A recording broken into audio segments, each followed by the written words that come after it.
السلام علیکم ورحمۃ اللہ وبرکاتہ، نحمدہ ونصلی علی رسولہ الکریم، اما بعد فاعوذ باللہ من الشیطان الرجیم، بسم اللہ الرحمن الرحیم، رب اشرح لی صدری ویسر لی امری واحلل عقدۃ من لسانی یفقہوا قولی۔ السماوات والارض واختلاف اللیل والنہار، بے شک آسمانوں اور زمین کی پیدائش میں اور رات اور دن کے ایک دوسرے کے پیچھے آنے جانے میں، اور رات اور دن کے ایک دوسرے کے پیچھے آنے جانے میں، اور ان کشتیوں میں جو سمندر میں وہ چیزیں لے کر چلتی ہیں جو لوگوں کو نفع دیتی ہیں، اور اس پانی میں جو اللہ نے آسمان سے اتارا، پھر اس سے زمین کو اس کی موت کے بعد زندہ کیا، اور اس میں ہر قسم کے جاندار پھیلا دیے، اور ہواؤں کی گردش میں، اور ان بادلوں میں جو آسمان اور زمین کے درمیان مسخر ہیں، ان لوگوں کے لیے یقیناً بہت سی نشانیاں ہیں جو عقل رکھتے ہیں۔ لہذا ہم سب کو کیا کرنا چاہیے؟ اللہ تعالیٰ سے تعلق مضبوط کرنے کے لیے ان نشانیوں پر غور و فکر کرنا چاہیے۔ یہ نہیں کہ بس صبح ہوئی ہے، رات ہوئی ہے اور کوئی غور و فکر نہیں۔ چڑھتے سورج کو دیکھ کر بھی اللہ کی شان کو یاد رکھیں، اللہ کی تسبیح کریں، اور جب سورج غروب ہو رہا ہو، جب دن کی روشنی آئے اور جب رات کا اندھیرا ہو، ہر آن اپنے رب کو یاد کریں اور اللہ تعالیٰ کی قدرت کو پہچانیں کہ یہ اس کے سوا کوئی بھی نہیں کر سکتا، وہ اکیلا ہی یہ سب کچھ کر رہا ہے۔ لیکن اس کے باوجود لوگوں کی آنکھوں پر پٹی بندھی ہوئی ہے، وہ اللہ کو چھوڑ کر اوروں کو اپنا معبود بنا لیتے ہیں اور ان سے سخت محبت کرتے ہیں۔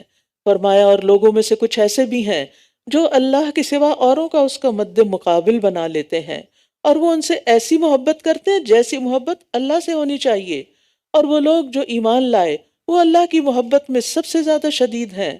اور کاش ظالم دیکھ لیں، جب وہ عذاب کو دیکھیں گے تو جان لیں گے کہ بے شک قوت ساری کی ساری اللہ ہی کے لیے ہے، اور بے شک اللہ شدید عذاب والا ہے۔ انداد جو ہے یہ ند کی جمع ہے۔ کل ہم نے یا ایھا الناس اعبدوا ربکم میں پڑھا تھا فلا تجعلوا للہ اندادا، یہاں وہ سبق پھر دوبارہ دہرا دیا گیا۔ ند میں ہر وہ چیز شامل ہے جو انسان کے دل پر مسلط ہو کر وہ مقام بنا لے جو اللہ تعالیٰ کا حق ہے۔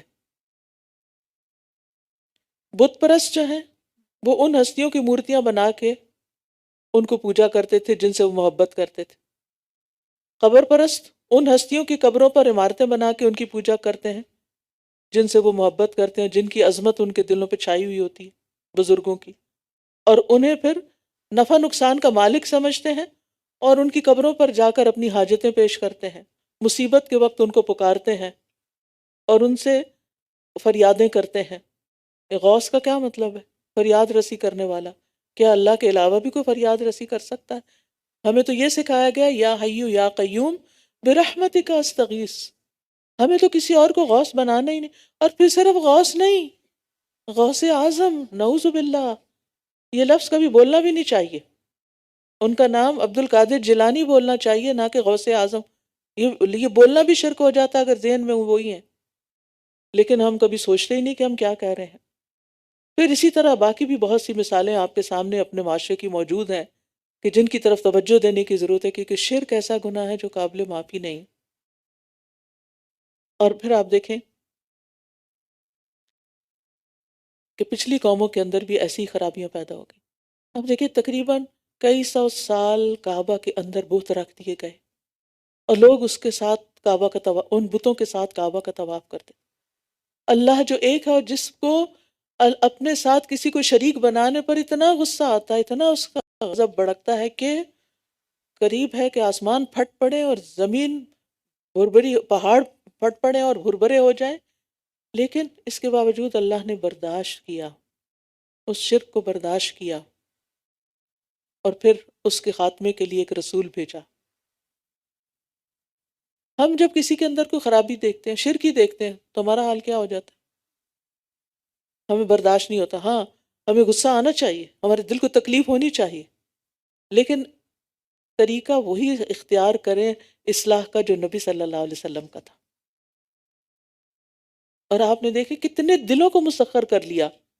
اس سیرت کی پیروی کی ضرورت ہے، اس سنت کی پیروی کی ضرورت ہے۔ صرف یہ کہہ دینا کہ میں تو بس سچ کہتی ہوں، ٹھیک ہے آپ مانے سچے لوگ ہیں، لیکن سچ کہنے کا مطلب یہ تو نہیں ہوتا کہ سچ سچ بات کو آپ بد اخلاقی اور بدتمیزی کے ساتھ کہتے رہیں. اس کا تو اختیار نہیں دیا گیا نا، اس کا تو حق نہیں دیا گیا آپ کو. تو اللہ کے نزدیک سب سے بڑا گناہ یہ ہے کہ کسی کو اللہ کے ساتھ برابر کیا جائے. حتیٰ کہ نبی صلی اللہ علیہ وسلم کو بھی اللہ کا شریک نہیں بنا سکتے. کسی فرشتے کو، جبریل علیہ السلام یا اور مقرب فرشتوں کو بھی اللہ کا شریک نہیں قرار دے سکتے.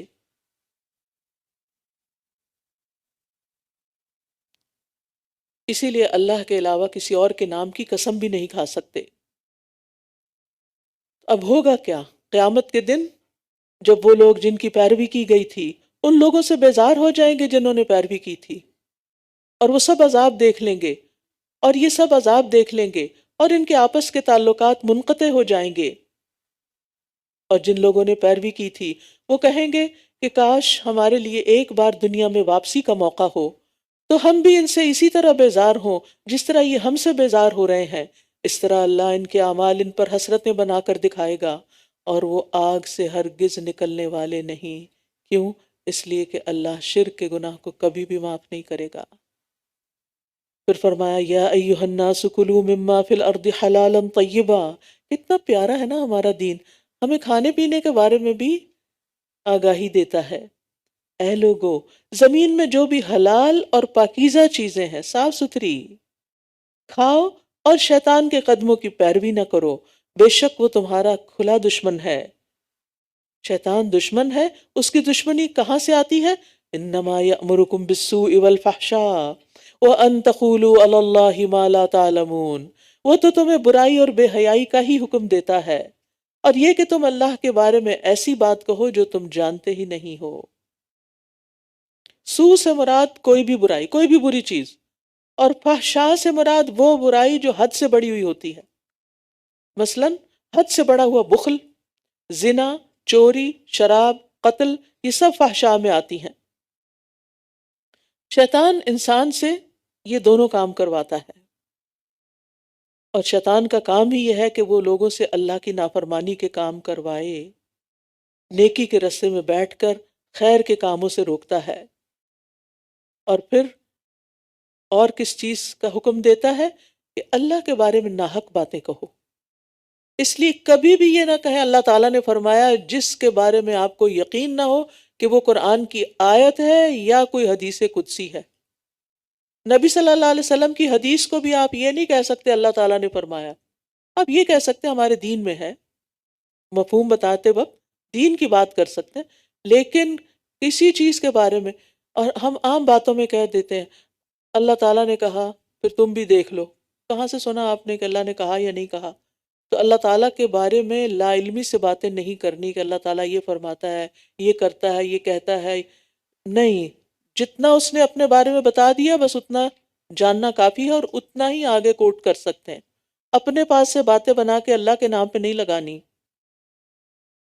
بعض لوگ بغیر علم کے باتیں کرتے ہیں اور کہتے ہیں قرآن میں لکھا ہوا، حالانکہ وہ لکھا ہوا ہوتا کوئی نہیں. تو اس سے ڈرنا چاہیے، یہ بھی ایک شیطانی عمل ہے، اور اس پر اللہ سبحانہ وتعالیٰ کا غضب بھڑکتا ہے.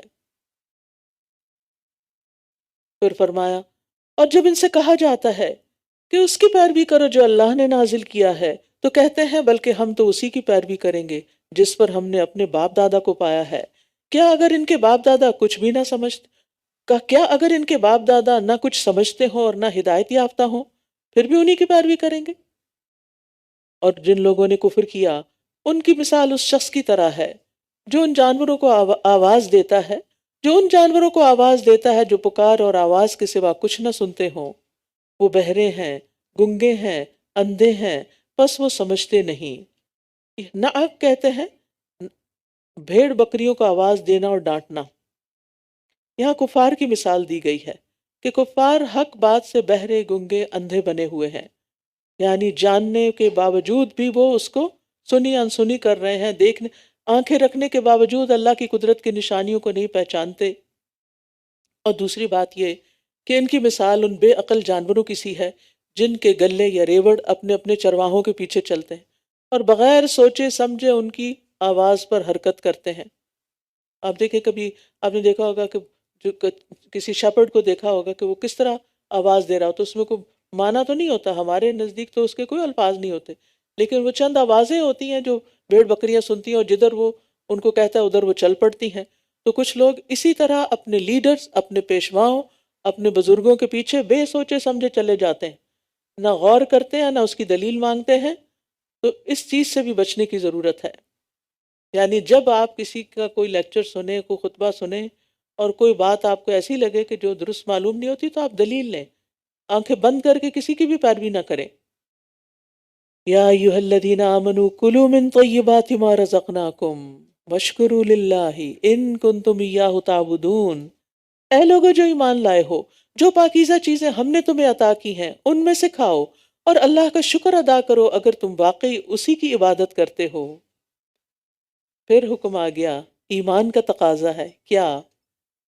نمبر 1، پاکیزہ چیزیں کھاؤ جو ہم نے رزق دی ہیں تمہیں، اللہ کا رزق ہے، اس میں سے پاکیزہ کا انتخاب کرو۔ کھانے کے بعد کیا کرو؟ شکر ادا کرو۔ یہ شکر کیا ہے؟ یہ عبادت ہے، عبادت کی ایک بہترین قسم ہے۔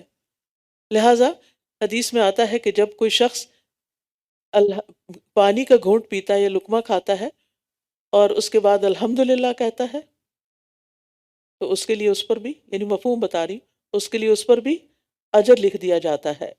یعنی ابراہیم نخعی کہتے ہیں، کھانے کا شکر یہ ہے کہ جب کھانا کھایا جائے تو اللہ کا نام لیا جائے، بسم اللہ، اور جب فارغ ہوں تو اللہ کی تعریف کریں۔ نبی صلی اللہ علیہ وسلم نے فرمایا، کھانا کھا کر شکر ادا کرنے والا صابر روزہ دار کا درجہ پا لیتا ہے۔ گویا آپ نے آج روزہ رکھ کے افطار کیا، لیکن شکر ادا کرنا ضروری ہے، اور طیب کھانا اور شکر ادا کرنا یہ عبادت ہے۔ انما حرم علیکم المیتۃ والدم ولحم الخنزیر وما اہل بہ لغیر اللہ۔ اس نے تو تم پر صرف مردار اور خون اور سور کا گوشت حرام کیا ہے، اور جس چیز پر اللہ کے سوا کسی اور کا نام پکارا جائے، پھر جو مجبور کر دیا جائے، نہ تو وہ خواہش رکھنے والا ہو اور نہ ہی حد سے بڑھنے والا، تو اس پر کوئی گناہ نہیں۔ بے شک اللہ بہت بخشنے والا، نہایت رحم کرنے والا ہے۔ بے شک جو لوگ اس ہدایت کو چھپاتے ہیں جو اللہ نے کتاب میں نازل کی ہے، اور اس کے بدلے تھوڑی سی قیمت لے لیتے ہیں، یہ لوگ اپنے پیٹوں میں محض آگ بھر رہے ہیں۔ ایسے لوگوں سے اللہ قیامت کے دن نہ کلام کرے گا اور نہ ان کو پاک کرے گا، اور ان کے لیے دردناک عذاب ہے۔ تو اس سے پتہ چلتا ہے کہ دنیا کے مفاد کی خاطر دین کو فروخت نہیں کرنا چاہیے۔ اولئک الذین اشتروا الضلالۃ بالہدی والعذاب بالمغفرہ فما اصبرہم علی النار۔ یہی وہ لوگ ہیں جنہوں نے ہدایت کے بدلے میں گمراہی اور مغفرت کے بدلے میں عذاب خریدا ہے، بس کتنا صبر ہے ان کا آگ پر۔ ہدایت کی بات چھوڑ کر گمراہی کی طرف چلے جانا، اور مغفرت کے کاموں کو چھوڑ کر عذاب والے کاموں کو اختیار کرنا، انتہائی ناسمجھی کی علامت ہے۔ فرمایا یہ اس لیے ہے کہ اللہ نے حق کے ساتھ کتاب نازل فرمائی، اور جن لوگوں نے اس کتاب میں اختلاف کیا، یقیناً وہ ضد میں حق سے دور جا پڑے ہیں۔ لیس البر ان تولوا وجوہکم قبل المشرق والمغرب ولکن البر من آمن باللہ والیوم الآخر والملائکة والکتاب والنبیین وآتى المال على حبه ذوی القربى واليتامى والمساکین وابن السبیل والسائلین وفی الرقاب وأقام الصلاة وآتى الزکاة والموفون بعهدهم اذا عاهدوا والصابرین فی البأساء والضراء وحین البأس اولئک الذین صدقوا واولئک هم المتقون۔ قرآن مجید کی آیت نہایت جامع آیت ہے، اسے آیت البر کہا جاتا ہے۔ اس میں عقائد، عبادات اور نیکی کے باقی کاموں کو جمع کر دیا گیا ہے۔ سفیان ثوری اس آیت کے بارے میں کہتے ہیں کہ اس آیت میں نیکی کی تمام انواع و اقسام کو بیان کر دیا گیا ہے۔ ابن کثیر کہتے ہیں ثوری رحمہ اللہ نے سچ فرمایا، جو شخص اس آیت میں موجود نیکیوں سے متصف ہو گیا، گویا وہ سارے کا سارا اسلام میں داخل ہو گیا۔ وہ حکم آیا نا، یا ایھا الذین آمنوا ادخلوا فی السلم کافہ، اس نے تمام نیکیوں کو اپنا لیا۔ لہٰذا ان میں سے ایک ایک نیکی کو آپ نے نوٹ کرنا ہے اور اپنا جائزہ لینا ہے کہ کیا میرے اندر یہ چیزیں ہیں یا نہیں۔ فرمایا نیکی یہ نہیں کہ تم اپنے رخ مشرق اور مغرب کی طرف پھیر لو، یعنی صرف کسی ایک خاص سمت ڈائریکشن کو فالو کرو، بلکہ نیکی تو اس کی ہے جو اللہ پر اور آخرت کے دن پر اور فرشتوں پر اور کتابوں پر اور نبیوں پر ایمان لائے، اور مال سے محبت کے باوجود اسے رشتہ داروں اور یتیموں اور محتاجوں اور مسافر اور سوال کرنے والوں کو اور گردنیں چھڑانے میں دے، اور نماز قائم کرے اور زکوٰۃ ادا کرے، اور وہ جو اپنا عہد پورا کرنے والے ہیں جب وہ عہد کریں، اور وہ جو تنگ دستی اور تکلیف میں اور جنگ کے وقت صبر کرنے والے ہیں، یہی وہ لوگ ہیں جو سچے ہیں، اور یہی وہ لوگ ہیں جو متقی ہیں۔ اس آیت میں ایمانیات کی بات بھی ہو گئی، اور اس کے بعد اللہ کی محبت میں اور مال کی محبت کے باوجود رشتہ داروں، یتیموں، محتاجوں، مسافروں، سوالیوں اور گردنیں چھڑانے میں مال خرچ کرے۔ اپنا جائزہ لیجئے، احتساب کیجئے کہ کیا ہم ان ساری جگہوں پہ مال لگاتے ہیں، پھر عبادات کی طرف توجہ، نماز اور زکوٰۃ، اور پھر اپنے حقوق العباد، وعدے پورے کرنا، اور پھر صبر اور سچائی۔ یا ایھا الذین آمنوا کتب علیکم القصاص فی القتلی، اے لوگو جو ایمان لائے ہو، تم پر مقتولوں کے بارے میں قصاص لینا فرض کر دیا گیا ہے، آزاد کے بدلے آزاد، اور غلام کے بدلے غلام، اور عورت کے بدلے عورت۔ پھر جس قاتل کو اس کے بھائی مقتول وارث جس پھر جس قاتل کو اس کے بھائی یعنی مقتول کے وارث کی طرف سے کچھ معاف کر دیا جائے تو مقتول کے وارث کے لیے معروف طریقے سے پیروی کرنا اور قاتل کو اچھے طریقے سے اس کی دیت ادا کرنا لازم ہے۔ یہ تمہارے رب کی طرف سے تخفیف اور رحمت ہے۔ پھر جو اس کے بعد زیادتی کرے تو اس کے لیے دردناک عذاب ہے۔ یہاں اہل جاہلیت کے ایک ظلم کا خاتمہ مقصود ہے، کیونکہ ان کے ہاں اگر کمزور قبیلے کی کوئی عورت کسی طاقتور قبیلے کے مرد کو قتل کر دیتی تو وہ قتل کرنے والی عورت کی بجائے اس قبیلے کے کسی بے گناہ مرد یا بہت سے مردوں کو قتل کر دیتے تھے۔ اسی طرح کسی کمزور قبیلے کا کوئی غلام کسی زور آور قبیلے کے کسی آزاد آدمی کو قتل کر دیتا تو وہ اس قاتل غلام کی جگہ اس قبیلے کے کسی بے گناہ آزادی کو قتل کرنے پر اصرار کرتے۔ تو اللہ تعالیٰ نے واضح کر دیا کہ نہیں، قتل کرنے والے کے بدلے میں قاتل ہی کو قتل کیا جائے گا، کسی دوسرے کو نہیں۔ قاتل خواہ آزاد ہے، غلام ہے، مرد ہے یا عورت۔ یہاں ایک دلچسپ بات یہ ہے کہ مقتول کے وارث کو قاتل کا بھائی کہا گیا، یعنی قتل ہو گیا، جرم بہت بڑا ہے، لیکن رشتہ ایمانی نہیں ختم ہوا۔ اور ایک طرح سے سفارش بھی کی گئی کہ اب جو ہونا تھا ہو گیا، اب تم اسے کچھ نہ کچھ رعایت دے دو، کچھ معافی دے دو۔ معافی کی دو صورتیں ہیں، ایک تو یہ کہ صدقہ کرتے ہوئے دیت کے بغیر معاف کر دیں، اور دوسرا یہ کہ دیت لیں، خواہ پوری لیں یا اس میں سے کچھ معاف کر دیں، اور اگر معاف کرتے ہوئے قصاص کی جگہ دیت قبول کر لیں تو پھر دینے والوں پہ لازم ہے کہ اچھی طرح اس کو ادا کریں، اور دیت کا تقاضا کرنے والے اچھے طریقے سے کریں۔ استطاعت ہوتے ہوئے دیت ادا نہ کرنا ظلم ہے، اور دیت میں دیر بھی نہیں کرنی چاہیے۔ وَلَكُمْ فِي الْقِصَاصِ حَيَاةٌ يَا أُولِي الْأَلْبَابِ لَعَلَّكُمْ تَتَّقُونَ، اور تمہارے لیے قصاص میں زندگی ہے اے عقل والو، تاکہ تم بچ جاؤ۔ یعنی قصاص تو جان کے بدلے جان لینا ہے، جان لینے میں زندگی ہے۔ ہاں، یہ کہ ڈیٹرنٹ کا کام کرے گا، آئندہ لوگوں کی جانیں بچ جائیں گی، سزا کے خوف سے لوگ قتل کرنے سے رک جائیں گے، اور کوئی کسی اور کو قتل کرنے کی جرات نہیں کرے گا۔ اور پھر تتقون، یعنی تم دوسرے کو قتل کرنے سے بچ جاؤ گے، اور اس طرح آخرت میں اللہ کے عذاب سے بچ جاؤ گے۔ علماء کہتے ہیں کہ یہ آیت اختصار اور جامعیت میں بے نظیر ہے، بے مثال ہے۔ اتنا بڑا حکم چند لفظوں میں دے دیا گیا۔ پھر فرمایا کتب علیکم اذا حضر احدکم الموت، تم پر فرض کیا گیا کہ جب تم میں سے کسی کو موت آنے لگے، یعنی ایسی بیماری ہے کہ اب زندگی کے آثار کم ہی ہیں، یعنی زندگی کا بچنا مشکل ہے، یعنی جان بچنا مشکل ہے، تو اگر وہ کچھ مال چھوڑ دے تو والدین اور رشتہ داروں کے لیے معروف طریقے سے وصیت کر جائے، یہ حق ہے متقی لوگوں پر۔ اب ایسا ہے کہ والدین اور رشتہ داروں کے حصے تو اللہ تعالیٰ نے سورۃ النساء میں خود مقرر کر کے بتا دیے، لیکن کچھ والدین اور رشتہ داروں کے حصے مقرر نہیں بھی ہوتے، ان کے بارے میں وصیت کرنا ضروری ہوتا ہے تاکہ وہ محروم نہ رہ جائے۔ مثلا وہ والدین جو مسلم ہی نہیں، کافر والدین وارث تو نہیں بن سکتے، تو ان کے لیے وصیت کی جا سکتی، یا غلام ہیں، غلام بھی وارث نہیں بنتا، اور لیکن وہ مسلمان ہیں غلام جو ہے، تو ایسی صورت میں اس کے لیے بھی کچھ نہ کچھ وصیت کی جا سکتی۔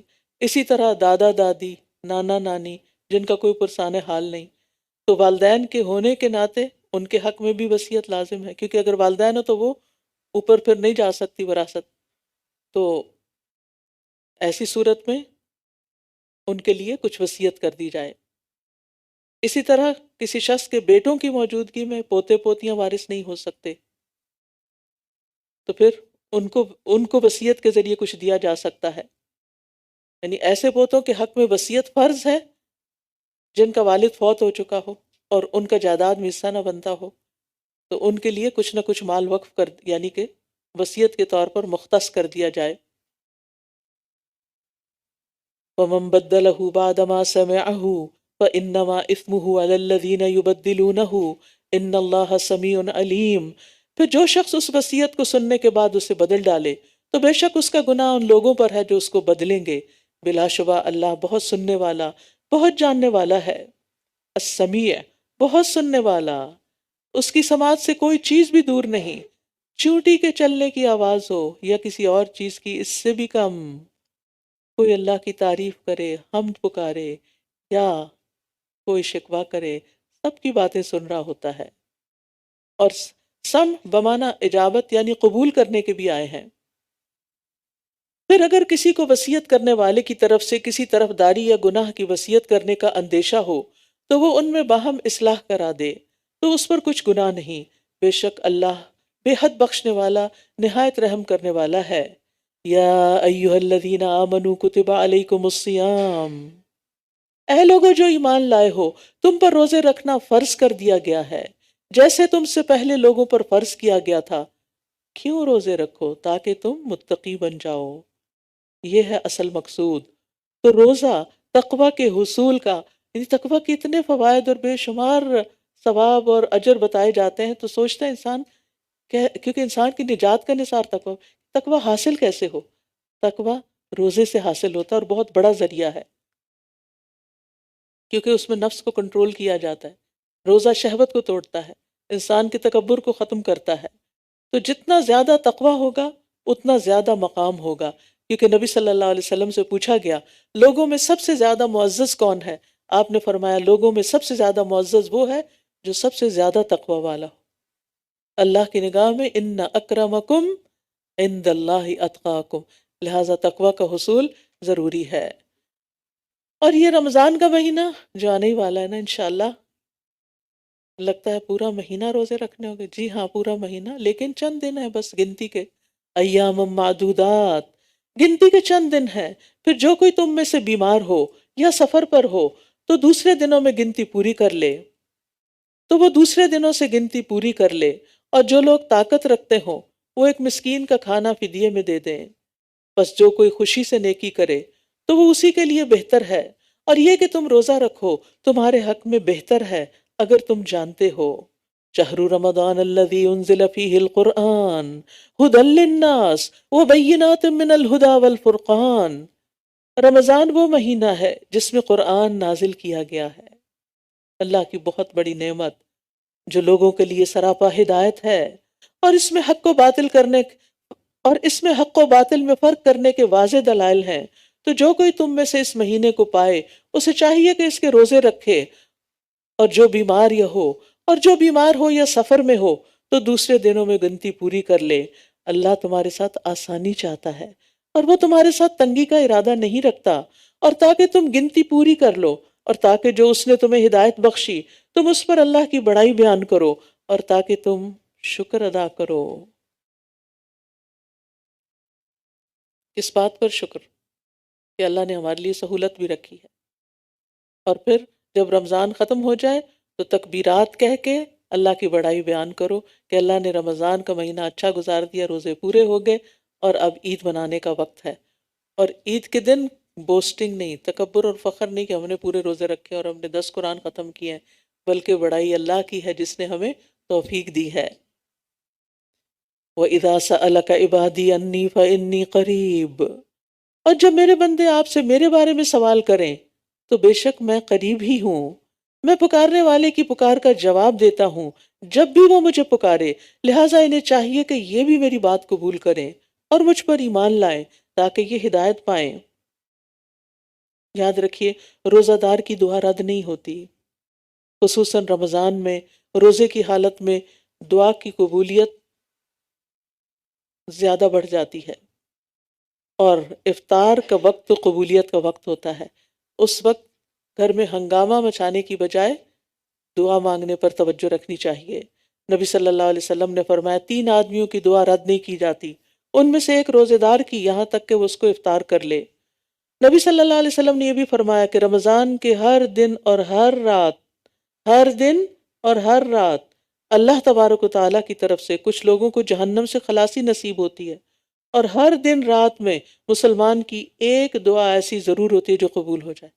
لہٰذا خوب خوب دعائیں کرنی ہے، اپنی دعاؤں کی لسٹ بنا کے رکھ لیں، اور قرآنی اور مسنون دعاؤں کی کتاب بھی آپ کے پاس ہونی چاہیے تاکہ آپ کوئی چیز نہ چھوڑیں جو نبی صلی اللہ علیہ وسلم نے پڑھی، جو مانگی۔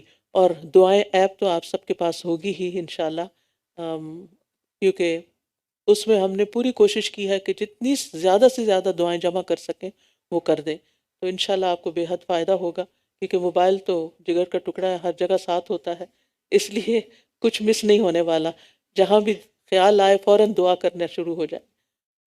پھر فرمایا احل لکم لیلۃ الصیام الرفث الی نسائکم ہن لباس لکم وانتم لباس لہن۔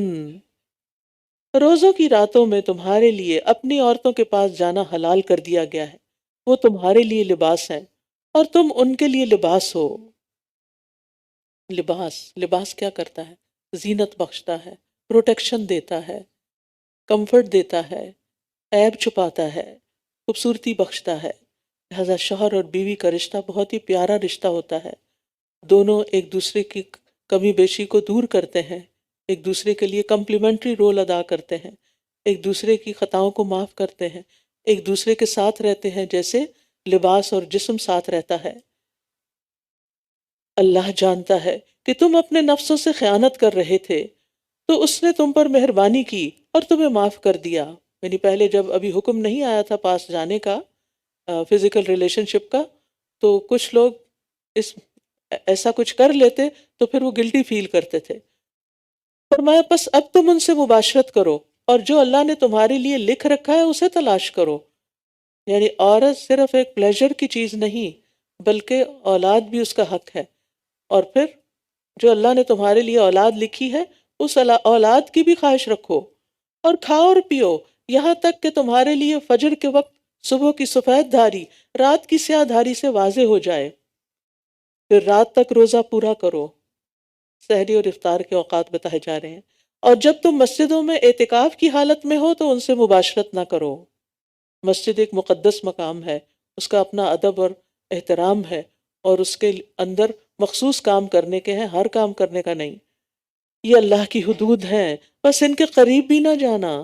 اللہ اسی طرح اپنی آیات کو لوگوں کے لیے کھول کھول کر بیان فرماتا ہے تاکہ وہ بچ جائیں۔ اور تم ایک دوسرے کے مال آپس میں باطل طریقے سے نہ کھاؤ، اور نہ ان کو بطور رشوت حاکموں کے پاس لے جاؤ تاکہ تم لوگوں کے مالوں کا کچھ حصہ گناہ کے ساتھ کھا جاؤ، حالانکہ تم جانتے ہو۔ باطل طریقے سے مال کھانے کا مطلب ہے کسی کا مال غصب کر کے، جبرن لے کے، چوری کر کے، امانت میں خیانت کر کے، ادھار لی ہوئی چیز کا انکار کر کے، یہ سب باطل طریقے سے مال کھانا ہے۔ اسی طرح اس میں وہ معاوضہ بھی شامل ہے جو حرام ہے، جیسے سودی لین دین، ہر قسم کے جوئے سے حاصل شدہ مال، کہ کوئی لاٹری نکل آئی ہے، کوئی خوش ہونے کی ضرورت نہیں، اول تو اس میں جانا ہی نہیں چاہیے تھا، نکل بھی آئی ہے تو اس کا ایک پیسہ بھی حلال نہیں آپ کے لیے، کیونکہ یہ مال کسی کام کے معاوضے کے طور پر نہیں آپ کو ملا۔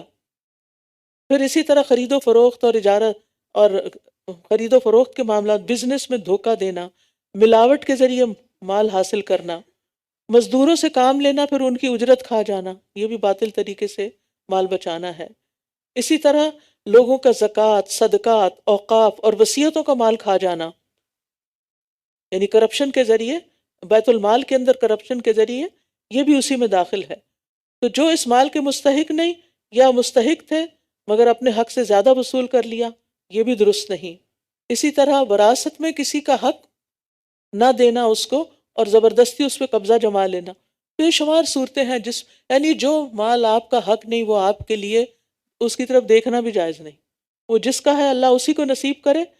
اپنے مال کی فکر کرے لیکن دوسروں کے مال پہ نظر نہ رکھیں اور نہ ہی دھوکے اور فریب سے ان کو ہتھیانے کی کوشش کریں، کیونکہ ناحق ایک لقمہ کھانا بھی عذاب کا باعث ہے. پھر فرمایا یسألونک عن الاحلہ، وہ آپ سے نئے چاندوں کے بارے میں سوال کرتے ہیں.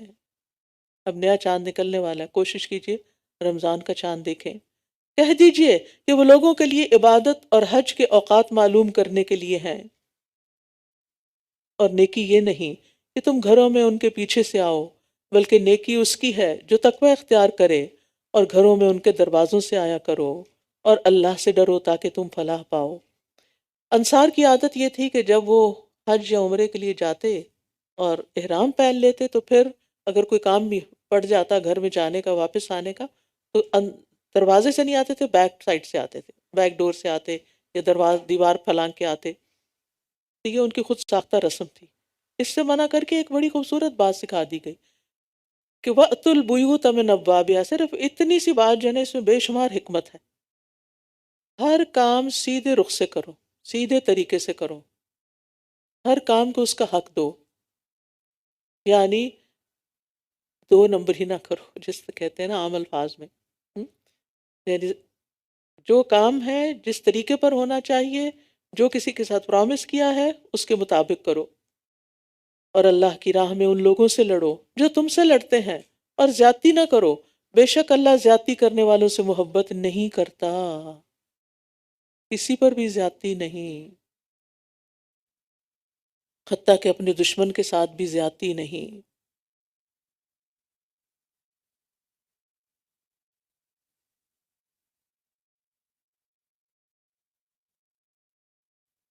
اور تم دوران جنگ جہاں انہیں پاؤ قتل کر دو اور انہیں وہاں سے نکال دو جہاں سے انہوں نے تمہیں نکالا ہے، اور فتنہ قتل سے بھی زیادہ سنگین جرم ہے. اور تم ان سے مسجد حرام کے پاس لڑائی نہ کرو جب تک کہ وہ خود تم سے اس میں نہ لڑیں، پھر اگر وہ تم سے حدود حرم میں لڑیں تو انہیں قتل کرو، ایسے کافروں کا یہی بدلہ ہے. فَإِنِ انتهوا فَإِنَّ اللَّهَ غَفُورٌ رَحِيمٌ. پھر اگر وہ باز آ جائیں تو بے شک اللہ بے حد بخشنے والا اور نہایت رحم کرنے والا ہے. سبحان اللہ. یعنی وہ لوگ جو نبی صلی اللہ علیہ وسلم کے دشمن بنے ہوئے تھے اور آپ کو نہ حل میں نہ حرم میں کہیں بھی معاف کرنے پہ تیار نہیں تھے، اگر وہ بھی توبہ کر لیں تو اللہ تعالیٰ ان کو بھی معاف کر دے گا. وہ جو جیسے ابو سفیان کی مثال ہے کہ کہاں کہاں انہوں نے آپ سے مقابلہ نہیں کیا، لیکن جب وہ اسلام لے آئے پچھلے سارے گناہ معاف ہو گئے. یہ ہے ہمارا دین. ان الحسنات یذہبن السیئات. اور ان سے جنگ کرو یہاں تک کہ فتنہ باقی نہ رہے اور دین صرف اللہ ہی کا ہو جائے. پھر اگر وہ باز آ جائیں تو ظالموں کے سوا کسی پر زیادتی جائز نہیں. حرمت والے مہینے میں لڑائی کا بدلہ حرمت والے مہینے میں ہی ہے. یعنی اگر کوئی حرمت والے مہینے میں تم پہ اٹیک کرے گا تو حرمت والے مہینے میں ہی جواب دیا جائے گا، ورنہ حرمت والے مہینے میں جنگ کرنا جائز نہیں. اور حرمتوں کی پامالی کا بھی قصاص ہے. بس جو کوئی تم پر زیادتی کرے تو جیسی زیادتی وہ تم پر کرے ویسی ہی تم اس پر کرو، اور اللہ سے ڈرتے رہو اور جان لو کہ اللہ متقی لوگوں کے ساتھ ہے. اور اللہ کی راہ میں خرچ کرو اور اپنے ہاتھوں اپنے آپ کو ہلاکت میں نہ ڈالو، اور نیکی کرو، بے شک اللہ نیکی کرنے والوں سے محبت کرتا ہے. نیکی کیوں کریں؟ اللہ کی محبت حاصل کرنے کے لیے. اور یہاں اللہ کی راہ میں مال خرچ کر کے، اللہ کے دین کے لیے مال خرچ کر کے، اور مال کو سینت سینت کے نہ رکھو ورنہ یہ مال ہی ہلاکت کا سبب بن جائے گا. بخل جو ہے وہ ہلاکت کا سبب ہوتا ہے. اور نیکی کرتے رہو، یعنی اپنے مال کے ذریعے بھی نیکی کرتے رہو. پھر ایک اور حکم ہے، اور حج اور عمرہ اللہ ہی کے لیے پورا کرو، کوئی اور غرض اور مقصد نہ ہو، نہ کوئی دکھاوا، نہ کوئی شہرت، اور نہ نیک کہلانا، نہ حاجی صاحب کہلانا، بلکہ صرف اللہ کی رضا کے لیے. پھر اگر تم روک دیے جاؤ یعنی احرام پہننے کے بعد تو جو قربانی میسر ہو کر لو، اور اپنے سر نہ منڈواؤ جب تک قربانی اپنے ٹھکانے پر نہ پہنچ جائے. پھر تم میں سے جو بیمار ہو یا اس کے سر میں کوئی تکلیف ہو اور وہ سر منڈوا لے تو روزے یا صدقے یا قربانی میں سے کوئی ایک فدیہ دے دے۔ پھر جب تم امن میں آ جاؤ تو جو کوئی حج کا وقت آنے تک عمرے کا فائدہ اٹھائے تو جو قربانی میسر ہو کر لے، پھر جو نہ با اور پھر جو نہ پائے تو 3 دن کے روزے حج کے دوران اور 7 دن کے روزے اس وقت رکھے جب تم گھروں کو واپس لوٹ جاؤ، اور 7 دن کے روزے اس وقت رکھیں جب تم اس وقت رکھو جب تم گھروں کو واپس لوٹ جاؤ۔ یہ پورے 10 ہو گئے۔ یہ 10 روزوں کا حکم کس کے لیے؟ یہ حکم اس شخص کے لیے ہے جس کے اہل و عیال مسجد حرام مکہ کے رہنے والے نہ ہوں۔ اور اللہ سے ڈرتے رہو اور جان لو کہ بے شک اللہ سخت سزا دینے والا ہے۔ الحج اشہر معلومات فمن فرض فیہن الحج فلا رفث ولا فسوق ولا جدال فی الحج وما تفعلوا من خیر یعلمہ اللہ وتزودوا فإن خیر الزاد التقوی واتقون یا اولی الالباب۔ حج کے مہینے معلوم ہیں یعنی مقرر ہیں، تو جو شخص ان مہینوں میں حج لازم کر لے تو حج کے دوران نہ کوئی بے حیائی کی بات کرے یعنی احرام پہننے کے بعد، اور نہ کوئی گناہ کرے اور نہ لڑائی جھگڑا کرے۔ الحمدللہ بہت سے لوگ بے حیائی سے بھی بچ جاتے ہیں، گناہ کے کام بھی نہیں کرتے، لیکن حج کے موقع پر، عمرے کے موقع پر لڑائی جھگڑا، حتیٰ کہ نماز کی جگہ لینے کے لیتے ہیں۔ طواف کرتے ہوئے رش ہے تو کونیاں مار کے، دھکے مار کے رستہ بناتے ہیں۔ یہ چیزیں احرام کی حالت میں جائز نہیں۔ احرام کی حالت میں تو ناخن کاٹنا جائز نہیں، کسی اور کو کاٹنا کہاں سے جائز ہے کہ آپ اس کی چونٹیاں کاٹ رہے ہیں؟ ہم؟ اور جو بھی نیک کام تم کرو گے اللہ اس کو جانتا ہے۔ اس کا مطلب یہ ہے کہ حج اور عمرے کے دوران اور بھی نیکیوں کے کام کرنے چاہیے۔ وہ آیت البر پڑھ لی نا آپ نے، اللہ اس کو جانتا ہے، جو بھی نیک کام تم کرو گے اللہ اس کو جانتا ہے۔ اور تم زاد راہ لے لو یعنی اپنا سامان سفر تیار کر کے ساتھ لے جاؤ، لوگوں سے بھیک نہ مانگتے پھرو۔ بے شک بہترین زاد راہ تقویٰ ہے، یعنی صرف کھانے پینے کے سامان اور کپڑے اور باقی تیاریوں میں ہی وقت نہ لگاؤ، بلکہ اللہ کا تقویٰ، جانے سے پہلے خوب تیاری کر کے، علم حاصل کر کے، کیا کرنا اور کیا نہیں کرنا یہ سب بھی لے جاؤ۔ اور اے عقل والو مجھی سے ڈرتے رہو، واتقون یا اولی الالباب۔ ابو ہریرہ کہتے ہیں کہ نبی صلی اللہ علیہ وسلم نے فرمایا، جس شخص نے اس گھر کا حج کیا اور شہوانی چھیڑ چھاڑ کی نہ بدکاری ہی کا مرتکب ہوا تو وہ گناہوں سے ایسا صاف ہو کر واپس ہوگا جیسا کہ آج ہی اس کی ماں نے انہیں جنم دیا ہے، آج ہی اس کی ماں نے اسے جنم دیا ہے۔ لہٰذا حج اور عمرے کا پروگرام ہو تو پوری تیاری کے ساتھ جائیں، علم حاصل کر کے جائیں کہ کیا کرنا وہاں جائز ہے اور کیا نہیں کرنا چاہیے۔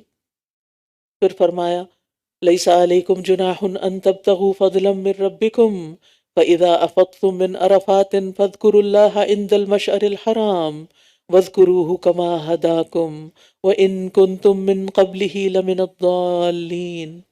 تم پر کچھ گناہ نہیں کہ حج کے دوران اپنے رب کا فضل تلاش کرو، یعنی بزنس بھی ساتھ ساتھ کر سکتے ہو، کسی کو تکلیف نہیں دینا، کسی کو چھیڑ چھاڑ نہیں کرنا، لیکن بزنس کر سکتے ہو حلال طریقے سے۔ پھر جب تم عرفات سے واپس لوٹو تو مشعر حرام یعنی مزدلفہ کے پاس اللہ کا ذکر کرو، اور اس کا ذکر اسی طرح کرو جیسے اس نے تمہیں ہدایت کی ہے، یعنی ذکر کا طریقہ بھی اللہ تعالیٰ کی بتائی ہوئی تعلیم کے مطابق کرنا چاہیے، جاننا چاہیے اور سیکھنا چاہیے اور اس کے مطابق کرنا چاہیے۔ ذکر کے خود ساختہ طریقے درست نہیں ہیں۔ اور بے شک تم لوگ اس سے قبل یقیناً گمراہوں میں سے تھے، اللہ نے تمہیں ہدایت دی، لہٰذا اس ہدایت پر شکر ادا کرو۔ اور شکر کا طریقہ کیا ہے کہ جیسے وہ کہتا ہے ویسے ہی کرو۔ ثم افیضوا من حیث افاض الناس واستغفروا اللہ ان اللہ غفور الرحیم۔ پھر تم بھی وہیں سے واپس لوٹو جہاں سے سب لوگ واپس لوٹیں، اور اللہ سے بخشش مانگو، بے شک اللہ بے حد بخشنے والا، نہایت رحم کرنے والا ہے۔ اس سے پتہ چلتا ہے کہ ہمارے دین میں ایک مساوات ہے، کسی کے لیے کوئی اسپیشل ٹریٹمنٹ نہیں۔ حج کے جتنے بھی ارکان ہیں، امیر، غریب، بادشاہ، فقیر، سب کے لیے برابر ہے۔ کسی خاص قبیلے کے لیے کوئی خاص رعایت نہیں ہے، جیسے کہ قریش سمجھتے تھے کہ ہم عام لوگوں کی طرح حج نہیں کریں گے اور ہم عرفات جا کے نہیں لوٹیں گے اس سے پہلے ہی، کیونکہ وہ تو باقی عام لوگوں کا کام ہے۔ نہیں، حج اس وقت تک ہوتا ہی نہیں جب تک کہ تمام مناسک ادا نہ کیے جائیں، اور پھر مناسک ادا کرتے ہوئے بھی کیا کریں؟ واستغفر اللہ، اللہ سے بخشش مانگتے رہیں، بے شک اللہ غفور الرحیم۔ ہوتا ہے نا ایسے، جب ہم کوئی نیکی کا کام کرتے ہیں تو ہمارے اندر ہوتا ہے پتہ نہیں ٹھیک کیا ہے یا نہیں، پتہ نہیں درست ہے یا نہیں۔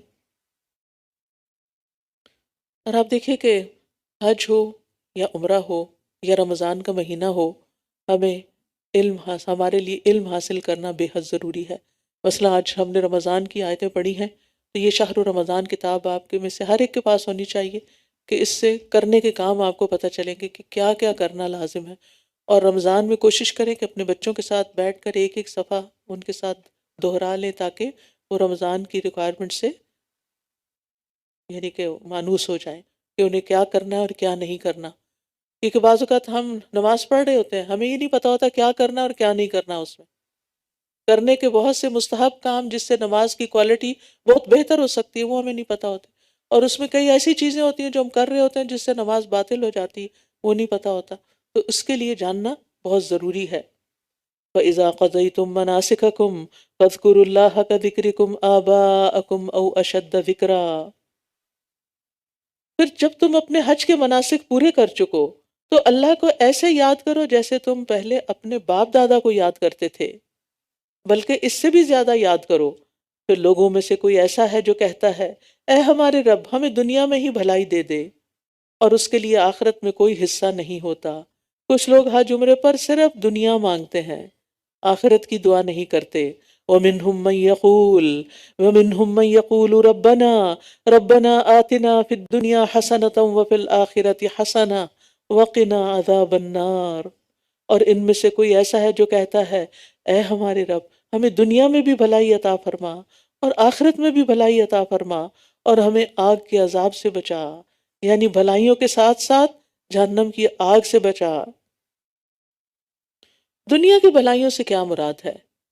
خوشگوار وسیع حلال رزق، نیک بیوی یا شوہر، ایسی اولاد جس سے آنکھیں ٹھنڈی ہوں، راحت و سکون، امن، نفع مند علم، نیک عمل کی توفیق، اور اسی طرح کی کچھ اور چیزیں، یہ سب چیزیں مطلوب حسنہ میں شامل ہیں۔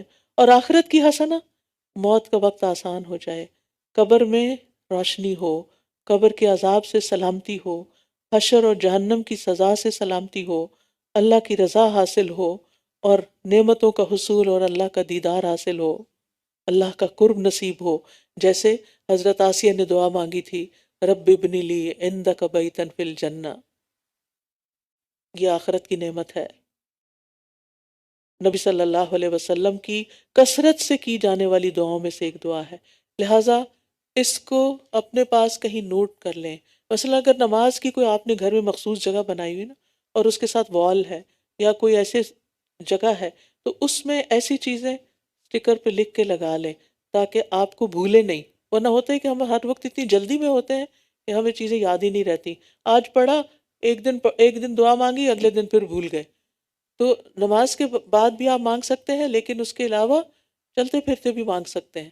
اور طواف کے تو اختتام پر حجر اسود سے پہلے رکن یمانی اور حجر اسود کے بیچ میں صرف یہی دعا مانگی جاتی ہے، اور اس میں سب کچھ شامل ہو جاتا ہے۔ اولئک لہم نصیب مما کسبوا واللہ سریع الحساب۔ یہی وہ لوگ ہیں جن کے لیے اس میں سے ایک حصہ ہے جو انہوں نے کمائی کی، اور اللہ بہت جلد حساب لینے والا ہے۔ اور گنتی کے چند ایام یعنی ایام تشریق میں اللہ کا ذکر کرو، پھر جو کوئی 2 دنوں میں واپسی کی جلدی کرے یعنی منا سے، تو اس پر کچھ گناہ نہیں، اور جس نے تیسرے دن تک تاخیر کی تو اس پر بھی کچھ گناہ نہیں، وہ لیٹ نہیں ہے۔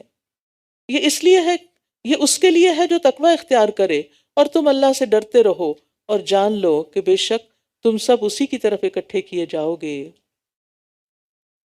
صحابہ ان دنوں میں خوب خوب تکبیرات پڑھا کرتے تھے، اور یہ دن کھانے پینے اور اللہ عز و جل کا ذکر کرنے کے ہیں، جیسا کہ نبی صلی اللہ علیہ وسلم نے فرمایا۔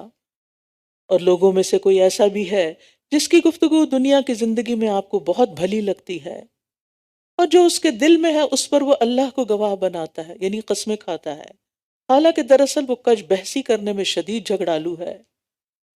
یہاں ایک ایسے شخص کی بات کی جا رہی ہے کہ جو بڑی خوبصورت گفتگو کرتا ہے، لیکن اگر کوئی چھوٹی سی بات اس کی مرضی کے خلاف ہو تو لڑائی جھگڑے پر اتر آتا ہے۔ منافقین کی صفت میں سے ایک صفت یہ بھی ہے کہ وہ دنیا کی زندگی کے بارے میں بہت معلومات رکھتے ہیں۔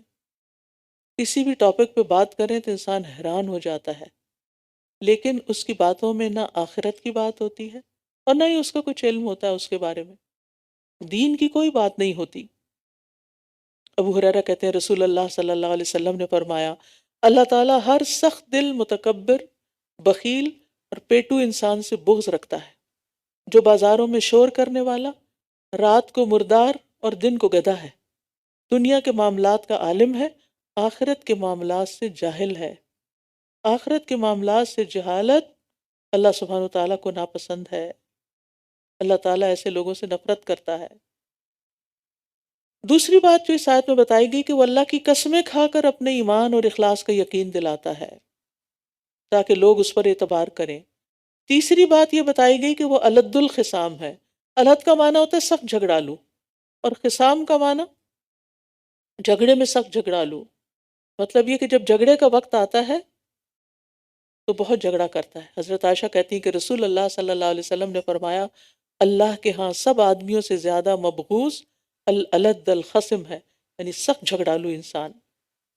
اور رسول اللہ صلی اللہ علیہ وسلم نے منافق کی 4 نشانیوں میں سے ایک نشانی کیا بتائی کہ جب وہ جھگڑتا ہے تو بد زبانی کرتا ہے، گالیاں دیتا ہے۔ اللہ اکبر، اللہ تعالی ہم سب کو اس بد زبانی سے محفوظ رکھے۔ اصل میں یہ باتیں سن کے ہم اوروں کے بارے میں سوچنے لگتے ہیں کہ فلاں شخص میں یہ بات پائی جاتی ہے اور نہیں، ہم اپنے بارے میں سوچا کریں کہ کہیں ان میں سے کوئی بات میرے اندر تو نہیں۔ پھر مزید اس کے بارے میں فرمایا، وَإِذَا تَوَلَّى سَعَى فِي الْأَرْضِ لِيُفْسِدَ فِيهَا، اور جب وہ پلٹ کر جاتا ہے، یعنی باتیں خوب بنا کے جب واپس جاتا ہے تو زمین میں فساد پھیلانے اور کھیتی اور نسل کو ہلاک کرنے کے لیے دوڑ دھوپ کرتا ہے، اور اللہ فساد کو پسند نہیں کرتا۔ اور جب اس سے کہا جاتا ہے کہ اللہ سے ڈرو تو جھوٹی عزت اسے گناہ پر آمادہ کرتی ہے، تو اس کو جہنم ہی کافی ہے، اور یقیناً وہ بہت برا ٹھکانہ ہے۔ اس کے برعکس ایک اور کردار ہے، اس کے بالکل اپوزٹ، وَمِنَ النَّاسِ مَن يَشْرِي نَفْسَهُ ابْتِغَاءَ مَرْضَاتِ اللَّهِ وَاللَّهُ رَءُوفٌ بِالْعِبَادِ، اور لوگوں میں سے کوئی ایسا بھی ہوتا ہے جو اللہ کی رضا پانے کے لیے اپنی جان بیچ ڈالتا ہے، جان کا سودا کر لیتا ہے، اور اللہ بندوں پر بہت شفقت کرنے والا ہے۔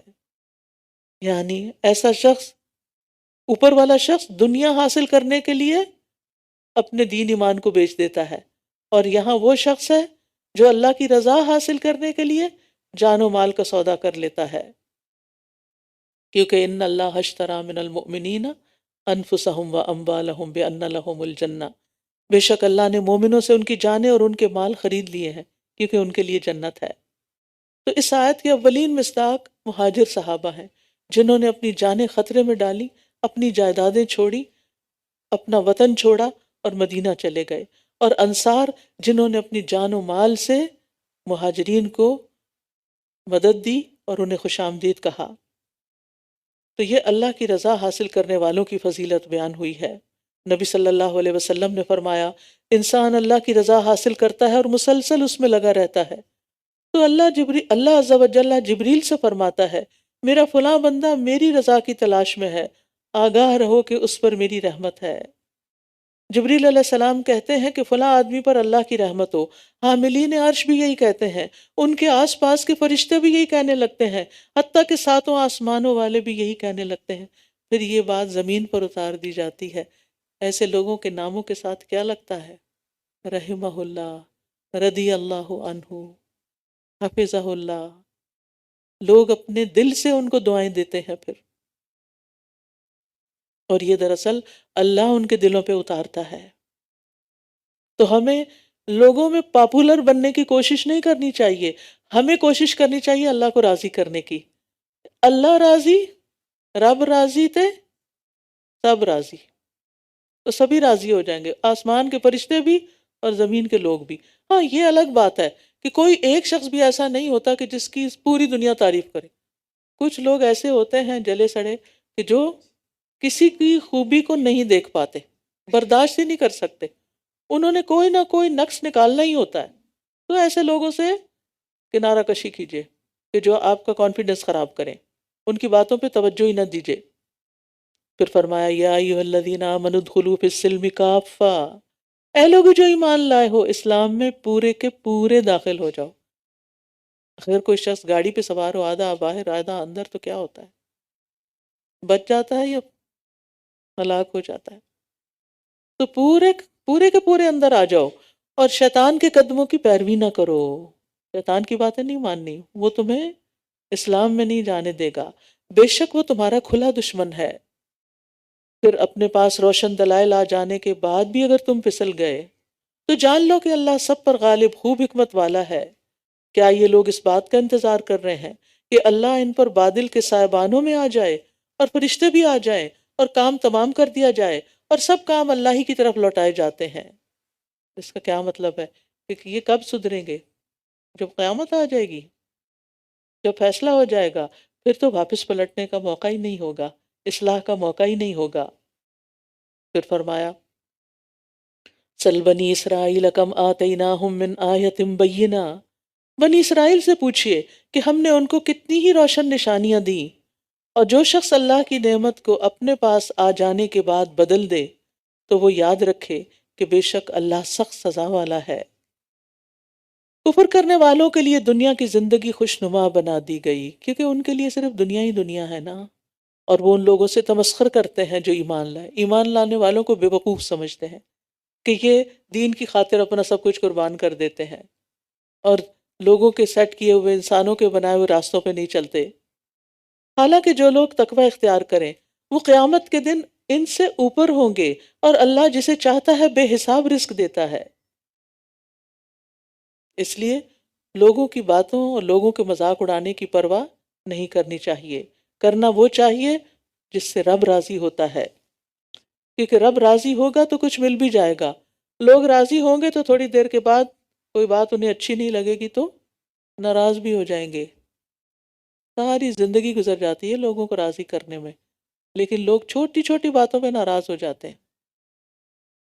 تو ہمارا فل فوکس کس پہ ہونا چاہیے؟ ان کاموں پہ جو اللہ کو راضی کرنے والے ہیں۔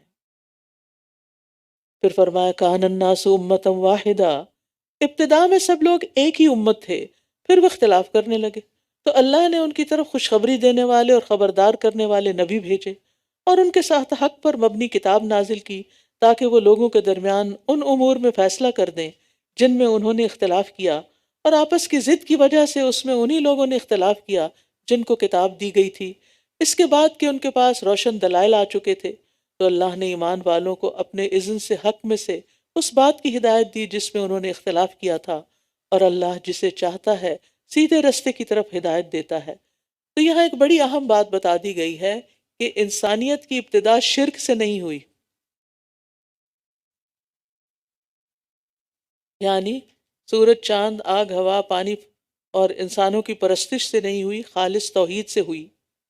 ابتدا میں تمام انسان ایک ہی دین پر چلتے تھے، اور وہ تھا توحید، ان کی ایک ہی ملت تھی۔ ابن عباس کہتے ہیں آدم اور نوح علیہ السلام کے درمیان 10 قرن یعنی 1000 سال تھے، ملینیم۔ یہ سب شریعت حقہ یعنی توحید پر قائم تھے۔ پھر شیطان کے بہکانے سے ان میں شرک آیا اور ان میں اختلافات پیدا ہوئے، تب اللہ نے نوح علیہ السلام اور دوسرے انبیاء بھیجے۔ تو شرک شروع ہوتا ہے نوح علیہ السلام کے زمانے سے، یا بلکہ اس سے کچھ پہلے سے، تاکہ نوح علیہ السلام آ کر ان کی اصلاح کر سکیں۔ ام حسبتم ان تدخلوا الجنہ، کیا تم نے یہ سمجھ رکھا ہے کہ تم یوں ہی جنت میں داخل ہو جاؤ گے، جبکہ ابھی تمہارے جبکہ ابھی تک تم تمہیں جبکہ ابھی تک تمہیں اس جیسی آزمائش تو پیش ہی نہیں آئی جو تم سے پہلے گزرے ہوئے لوگوں کو پیش آئی، ان کو سختیاں اور تکلیفیں پہنچیں اور وہ ہلا مارے گئے، یہاں تک کہ رسول اور وہ لوگ جو ان کے ساتھ ایمان لائے تھے پکار اٹھے کہ اللہ کی مدد کب آئے گی، سنو بے شک اللہ کی مدد قریب ہی ہے۔ مسلمانوں کو پے در پے پہلے مکہ میں پھر مدینہ جانے کے بعد جنگوں کی صورت میں اور بہت سی معاشی تنگی کی صورت میں بہت سی پریشانیوں کا سامنا تھا، بہت سی آزمائشیں تھیں ان کی زندگی میں جو شروع ہوئی تھی اسلام لانے سے، تو اس پر ان کے دل قدرتی طور پہ گھبرا جاتے ہوں گے، انسان ہے نا، ہم سب انسان ہیں چاہے کیسے بھی ہوں، ایمان کتنا بھی مضبوط ہو، کوئی وقت آ ہی جاتا ہے کہ انسان اپنی تکلیف سے پریشان ہو اٹھتا ہے۔ تو اس پر ان سے کہا جا رہا ہے کیا تم سمجھتے ہو کہ یوں ہی جنت میں داخل ہو جاؤ گے بغیر کسی آزمائش سے گزرے؟ تم سے پہلے لوگوں پر تو اس سے بھی بڑی آزمائشیں آئی تھی کہ ان میں سے کسی کے لیے گڑھا کھود کے اس کو کھڑا کر دیا جاتا اور آرے سے جسم کو دو حصوں میں کاٹ کے رکھ دیا جاتا۔ اور سورۃ البروج میں تو آپ جانتے ہیں کہ آگ کی خندقیں کھودی گئیں اور جنہوں نے لا الہ الا اللہ کہا انہیں ان خندقوں میں پھینک دیا گیا۔ ایمان کی خاطر لوگوں نے بڑی بڑی تکلیفیں اٹھائیں اور ہم چھوٹی سی مخالفت پر گھبرا اٹھتے ہیں۔ تکلیفیں مانگنی نہیں چاہیے، لیکن اگر زندگی میں کوئی آزمائش ہے تو مایوس بھی نہ ہو، یہ جنت میں لے جانے کا راستہ بن رہا ہے،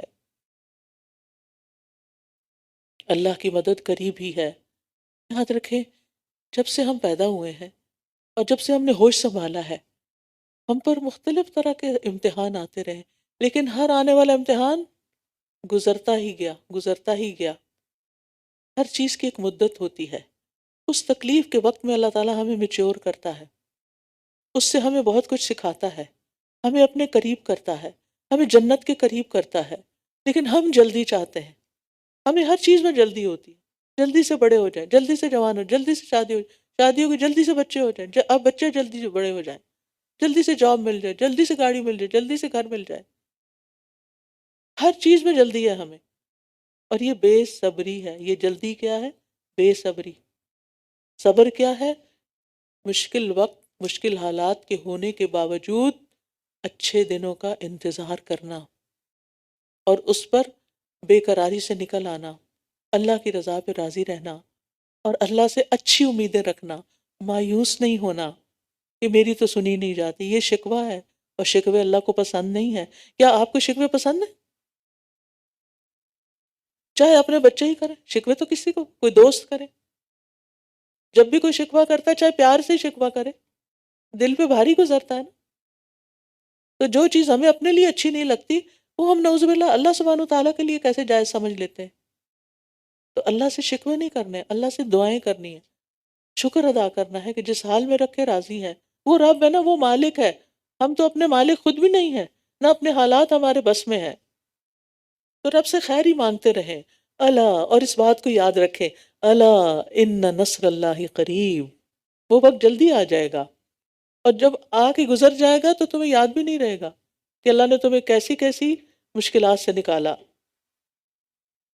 پھر فرمایا یسألونک ماذا ينفقون، وہ آپ سے سوال کرتے ہیں وہ کیا خرچ کریں، مال کہاں خرچ کریں۔ جب انسان کے پاس بہت مال آ جاتا ہے تو پھر اس کو یہ سوچ آتی کہ اب میں کہاں انویسٹ کروں، کہاں لگاؤں، کیا خریدوں، اپنے اوپر لگاؤں، دوسروں پہ لگاؤں۔ اسلام نے کیا تعلیم دی؟ آپ کہہ دیجئے کہ جو مال بھی تم خرچ کرو تو وہ والدین، سب سے پہلے ماں باپ کا حق، قرابت داروں، یتیموں، پھر رشتہ داروں کا حق، پھر یتیموں کا حق، محتاجوں اور مسافروں کے لیے ہونا چاہیے۔ اور جو بھلائی بھی تم کرو گے، جو نیکی کرو گے، وَمَا تَفْعَلُوا مِنْ خَيْرٍ فَإِنَّ اللَّهَ بِهِ عَلِيمٌ، تو بے شک اللہ اس کو خوب جاننے والا ہے۔ بعض اوقات نیکی کرنا بڑا مشکل ہوتا ہے نا، دل نہیں چاہتا، اور خاص طور پہ مال خرچ کرنا ایک مشکل کام ہے، وَأُحْضِرَتِ الْأَنفُسُ الشُّحَّ، لیکن اگر انسان خرچ کرتا رہے تو اس کا دل کھلتا بھی جاتا ہے، جتنا خرچ کرتا ہے اتنا ہی دل کھلتا ہے، پھر اور خرچ کرنے کو دل کرتا ہے، کیونکہ مال خرچ کرنے میں اور دینے میں، چاہے والدین کو صدقہ تھوڑی دینا ہوتا ہے، یہ صدقے کی بات نہیں ہو رہی، والدین کو صدقہ نہیں دیتے، والدین کو تو گفٹ دیتے ہیں، والدین پر تو خوشی سے خرچ کرتے ہیں، اور والدین کو اس لیے بھی نہیں دیتے کہ انہیں ضرورت ہے۔ بعض اوقات ہم یہ کہتے ہیں ہمارے ماں باپ بہت امیر ہیں، انہیں نہیں ضرورت، اس لیے ہم انہیں نہیں کچھ دیتے، ہم بس غریبوں یتیموں کو دیتے، ضرور دیں غریبوں کو، لیکن ماں باپ کا دل خوش ہوگا، ہو سکتا ہے کہ وہ آپ جو انہیں دیں وہ آگے صدقہ زیادہ کر سکیں، تو پہلا حق ان کا بتایا گیا۔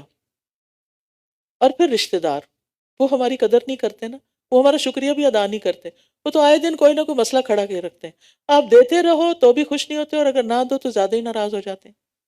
پھر بھی ان کو دو، اس لیے تھوڑی دینا ہے کہ وہ خوش ہو جائیں، اس لیے نہیں دینا، اس لیے دینا ہے کہ رب خوش ہو جائے، رب کے لیے دینا. اور جب رب خوش ہو گیا، رب آپ کو خوش کر دے گا، آپ کے دل کو سکون سے بھر دے گا، آپ کی مشکلات آسان کر دے گا، آپ کی بیماریاں اور دکھ اور پریشانیاں دور ہو جائیں گی. صدقے میں بڑی خیر ہے. اور پھر یتیم، مسکین، معاشرے کے ایسے طبقات جو آپ کے رشتہ دار نہیں لیکن ضرورت مند ہیں، کیونکہ بعض لوگ صرف اپنی کمیونٹی اور اپنے ہی لوگوں کو دیتے رہتے ہیں، باہر نہیں دیتے. تو جہاں بھی خیر کا موقع ہو کر لیجئے، کیونکہ آگے اللہ تعالیٰ کیا فرما رہے ہیں، وَمَا تَفْعَلُوا مِنْ خَيْرٍ، جو بھی نیکی کرو گے اس لسٹ میں وہ ہے یا نہیں ہے، اللہ کو سب پتا ہے. العلیم، اس کے علم کا کمال یہ ہے کہ اس کا علم ہر چیز پر محیط ہے، ظاہر ہو یا پوشیدہ، چھوٹی ہو یا بڑی، اول ہو یا آخر، اس کا علم کامل ہے کہ کسی اور کو کے علم میں وہ آ بھی نہیں سکتا، تصور بھی ممکن نہیں. وہ بہت زیادہ اور ہر وقت جاننے والا ہے، ہر حال اور ہر کیفیت اور ہر خواہش کو جاننے والا ہے، کیونکہ وہ تو نیتوں پہ بھی اجر دیتا ہے نا. آپ سوچتے ہیں میرے پاس اگر اتنے پیسے آ گئے نا، یہاں سے یہ میرا پروفٹ آ گیا تو میں اتنے اور اتنے دوں گی، اور وہ آیا ہی نہیں. آپ کو نیت آپ کی مل گئی، اجر مل گیا. اور یہ کس نے دیا؟ اللہ نے، کیونکہ اس کو آپ کے دل کا حال پتا تھا. پھر فرمایا کتب علیکم القتال وہو کرہ لکم، تم پر اللہ کے راستے میں لڑنا فرض کر دیا گیا اور وہ تمہیں ناگوار ہے. وَعَسَىٰ أَن تَكْرَهُوا شَيْئًا وَهُوَ خَيْرٌ لَكُمْ، اور ہو سکتا ہے کوئی چیز تم ناپسند کرو اور وہ تمہارے لیے اچھی ہو. آزمائشیں کس کو پسند ہیں؟ کسی کو بھی نہیں. لیکن بعض آزمائشیں انسان کو سونا بنا دیتی ہیں، بہت میچور کر دیتی ہیں، بہت کچھ سکھا دیتی ہیں. وَعَسَىٰ أَن تُحِبُّوا شَيْئًا وَهُوَ شَرٌّ لَكُمْ، اور ہو سکتا ہے کوئی چیز تم پسند کرو اور وہ تمہارے لیے بری ہو. کھانے میں کتنی چیزیں ہوتی ہیں جن کے بغیر ہمارا گزارا نہیں، لیکن وہ ہمارے لیے سخت نقصان دہ ہوتی ہیں، اور ہمیں پتہ ہوتا ہے کہ یہ کھاؤں گی تو بیمار پڑ جاؤں گی، پھر بھی نہیں باز آتے. اسی طرح کمفرٹ میں رہنا، زیادہ سونا، آرام کرنا، کام نہ کرنا، یہ بھی بڑا پسند ہوتا ہے لوگوں کو. کام کرنے، محنت مشقت سے جی چراتے ہیں. وہ شر لکم، دنیا کمانے کی جگہ ہے، آخرت کمانے کی جگہ ہے. کیوں اپنے آپ کو، کیوں سستی میں مبتلا ہو، کیوں پیچھے رہ رہے ہو؟ واللہ یعلم وانتم لا تعلمون، اللہ جانتا ہے تم نہیں جانتے، اس لیے اللہ کے فیصلوں پہ ناراض نہ ہو، اللہ کے فیصلوں پہ راضی ہو. جو جس حال میں رکھے راضی رہو، ہر حال میں تکلیف سے جان نکل رہی ہو پھر بھی کہا کریں اللہ میں راضی، تو ہی اس کو دور کرنے والا، میں تجھ سے راضی، ہر حال میں راضی. کیونکہ اس کو پتا ہے کہ ہمیں کتنا آزمانا ہے، کہاں تک آزمانا ہے. یسألونک عن الشہر الحرام قتال فیہ، وہ آپ سے حرمت والے مہینے میں لڑائی کرنے کے بارے میں سوال کرتے ہیں. کہہ دیجئے ان میں لڑائی کرنا بہت بڑا گناہ ہے، اور اللہ کے راستے سے روکنا اور اس سے کفر کرنا اور مسجد حرام سے روکنا اور اس کے رہنے والوں کو اس سے نکال دینا اللہ کے نزدیک اس سے بھی بڑا گناہ ہے، اور فتنہ قتل سے بھی کہیں بڑھ کر ہے. اور یہ لوگ ہمیشہ تم سے لڑتے رہیں گے، یہاں تک کہ اگر وہ استطاعت رکھتے ہوں تو تمہیں تمہارے دین سے پھیر دیں. اور جو کوئی تم میں سے اپنے دین سے پھر گیا پھر کفر کی حالت میں ہی مر گیا. جو کوئی تم میں سے اپنے دین سے پھر گیا پھر کفر کی حالت میں ہی مر گیا تو ایسے لوگوں کے اعمال دنیا اور آخرت میں ضائع ہو گئے، ان کی کوئی نیکی قبول نہیں، اور یہی لوگ آگ کے ساتھی ہیں، یہ اس میں ہمیشہ رہنے والے ہیں. جو بچے قرآن کی یہ آیتیں پڑھ لیں، اپنے ماں باپ سے بھی پڑھ لیں، کیا وہ دین سے پھر سکتے ہیں؟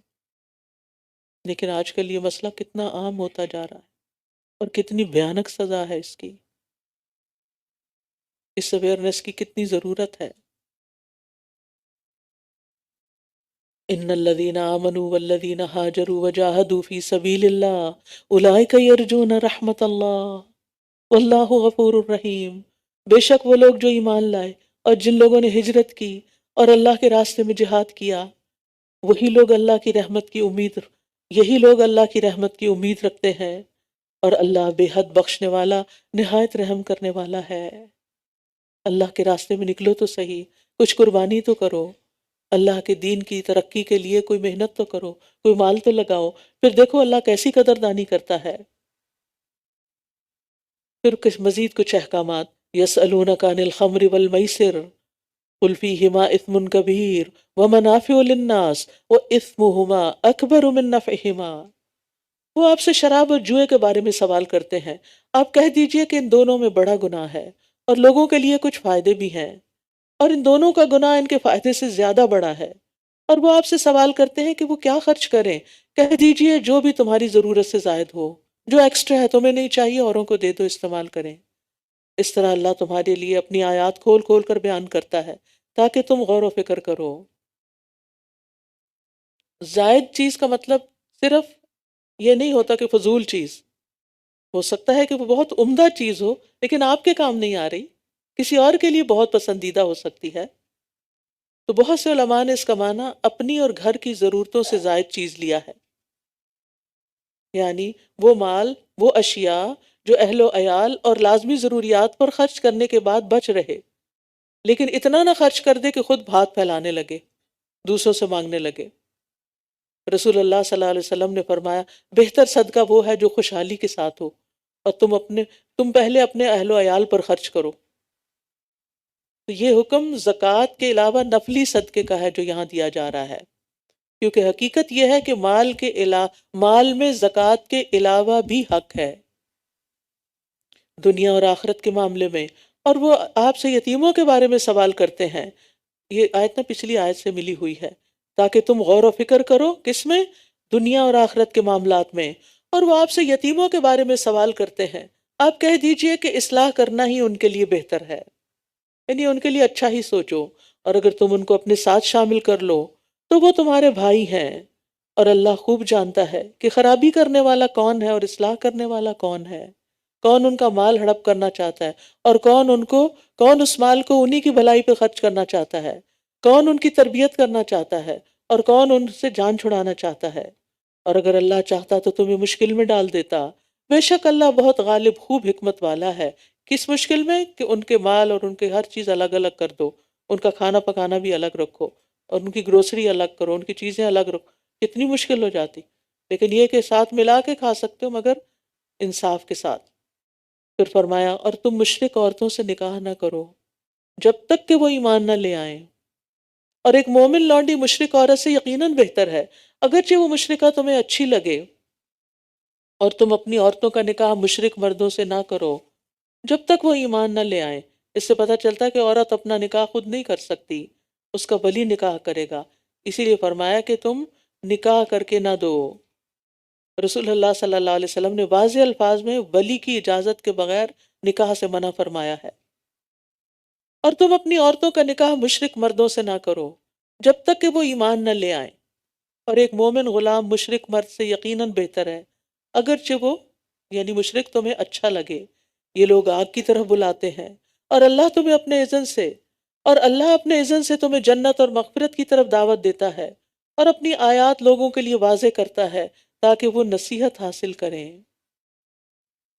وَيَسْأَلُونَكَ عَنِ الْمَحِيضِ، اور وہ آپ سے حیض کے بارے میں سوال کرتے ہیں، آپ کہہ دیجئے کہ وہ ایک نجاست ہے، تو حیض کے دوران عورتوں سے الگ رہو، اور جب تک وہ پاک نہ ہو جائیں ان سے قربت نہ کرو، پھر جب وہ اچھی طرح پاک ہو جائیں تو ان کے پاس آؤ جہاں سے اللہ نے تمہیں حکم دیا ہے، ان کی دبر کی طرف سے نہیں، پشت کی طرف سے نہیں، اورل سیکس نہیں۔ بے شک اللہ بہت توبہ کرنے والوں اور بہت پاک صاف رہنے والوں سے محبت کرتا ہے، کیونکہ یہ دونوں اینل سیکس اور اورل سیکس دونوں ہی غلیظ طریقے ہیں۔ تو اللہ تعالیٰ کن لوگوں سے محبت کرتا ہے؟ پاک صاف رہنے والوں سے اور توبہ کرنے والوں سے، کہ اگر ماضی میں کچھ ہو چکا تو ہو چکا، آئندہ کے لیے مت کرو۔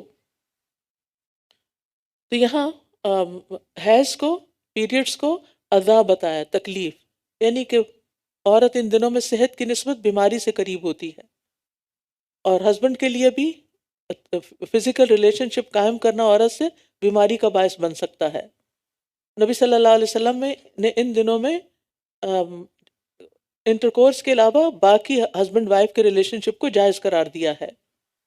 اگر کوئی حیض کی حالت میں جماع کر لیتا ہے تو اس کا کفارہ کیا ہے؟ رسول اللہ صلی اللہ علیہ وسلم نے فرمایا جو شخص حیض کی حالت میں بیوی کے پاس جائے وہ 1 دینار سونے کا سکہ ہے یا نصف دینار صدقہ کرے۔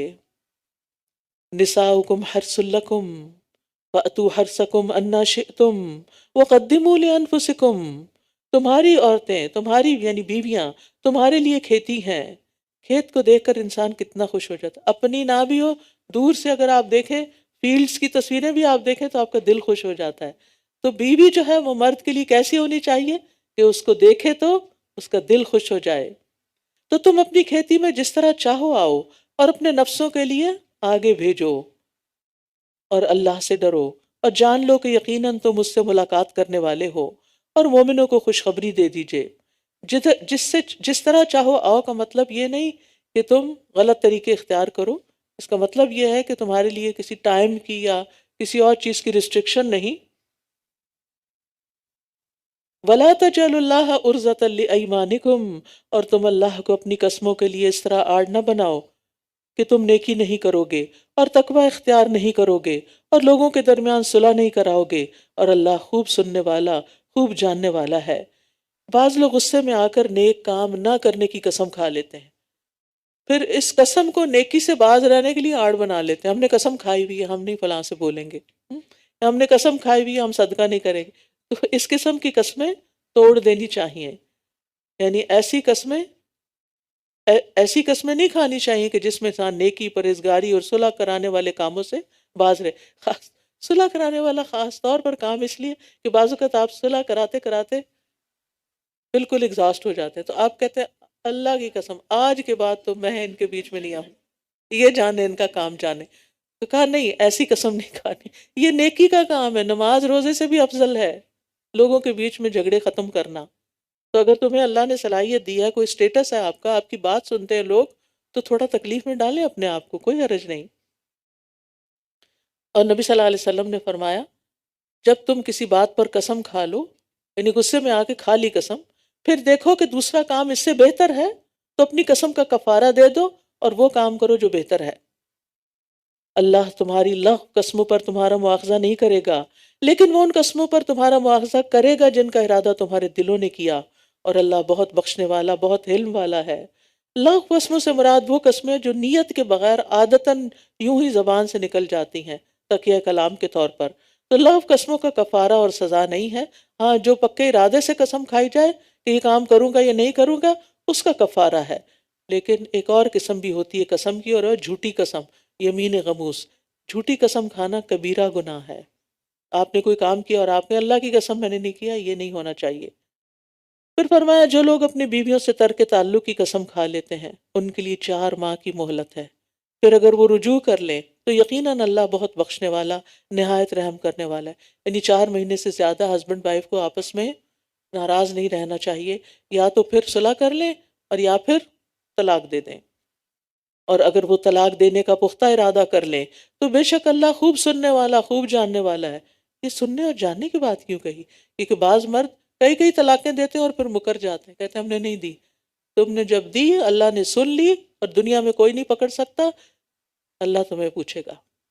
والمطلقات یتربصن بانفسہن 3 قروء، اور طلاق یافتہ عورتیں اپنے آپ کو 3 حیض آنے تک انتظار میں رکھیں، یعنی دوسرا نکاح نہ کریں، اور اگر وہ اللہ اور یوم آخرت پر ایمان رکھتی ہیں تو ان کے لیے یہ حلال نہیں کہ اللہ نے ان کے رحموں میں جو کچھ پیدا کیا ہے وہ اسے چھپائیں، اور اس دوران ان کے شوہر انہیں اپنے پاس لوٹانے کا، اور اس دوران ان کے شوہر انہیں واپس لوٹا لانے کے زیادہ حقدار ہیں اگر وہ اصلاح کا ارادہ رکھتے ہوں۔ یعنی آئندہ کے لیے جھگڑے ختم، پھر بھلے مانس طریقے سے واپس لا کر گھر بنائیں گے تو اجازت ہے، اور ان عورتوں کے لیے معروف طریقے سے ویسے ہی حقوق ہیں جس طرح ان پہ ذمہ داریاں ہیں، اور مردوں کو ان پر ایک درجہ حاصل ہے، یعنی گھر کا قوام ذمہ دار مرد ہے، اور اللہ بہت زبردست، بہت حکمت والا ہے۔ تو طلاق کے بعد عورت کو عدت گزارنی چاہیے، اور اس عدت میں خاوند دوبارہ رجوع کر سکتا ہے، اس کا حق ہے، ابھی تک وہ اس کی بیوی ہے۔ عدت گزر جائے پھر وہ آزاد ہے، چاہے تو کہیں اور نکاح کرے اور چاہے تو اسی خاوند سے دوبارہ نکاح کرے اگر ایک طلاق ہوئی ہے۔ پھر فرمایا الطلاق مرتان، طلاق 2 بار ہے، یعنی رجعی طلاق جس میں رجوع ہو سکتا ہے۔ پھر یا تو بھلے طریقے سے بیوی کو روک لینا ہے، یا احسان کے ساتھ رخصت کر دینا ہے، احسان کے ساتھ۔ کتنی ڈگنیٹی ہے اس بات میں، اور کتنی رسپیکٹ دی گئی ہے عورت کو۔ اور تمہارے لیے حلال نہیں کہ تم نے جو کچھ انہیں دیا ہے یعنی مہر سمیت، اس میں سے کچھ بھی واپس لو، کوئی گفٹ وغیرہ، کوئی اور چیز، مگر یہ کہ دونوں کو اس بات کا ڈر ہو کہ وہ اللہ کی حدود کو قائم نہ رکھ سکیں گے، تو پھر عورت وہ واپس کر کے خلا لے لے۔ پھر اگر تمہیں اس بات کا ڈر ہو کہ وہ دونوں اللہ کی حدود قائم نہ رکھ سکیں گے، تو ان دونوں پر اس بات میں کوئی گناہ نہیں کہ وہ عورت علیحدگی حاصل کرنے کے لیے خامند کو بدلے میں کچھ دے دے، مہر واپس کر دے یا گفٹ واپس کر دے۔ یہ اللہ کی حدود ہیں، سو ان سے تجاوز نہ کرو، اور جو لوگ اللہ کی حدود سے تجاوز کریں تو یہی دراصل ظالم ہے۔ یہاں جاہلیت کے دستور کو روکا گیا، کیونکہ جاہلیت میں مرد عورت کو بے شمار طلاقیں دیتا تھا، نہ اسے چھوڑتا تھا اور نہ اس کو رکھتا تھا بھلے مانس طریقے سے۔ مقصد بیوی کو تنگ کرنا ہوتا تھا، ذلیل کرنا ہوتا تھا، اس لیے اللہ سبحانہ وتعالیٰ نے اس کی حد بندی کر دی، اور دوسری طرف ایک ہی وقت میں 3 طلاقیں دینے سے بھی منع کیا،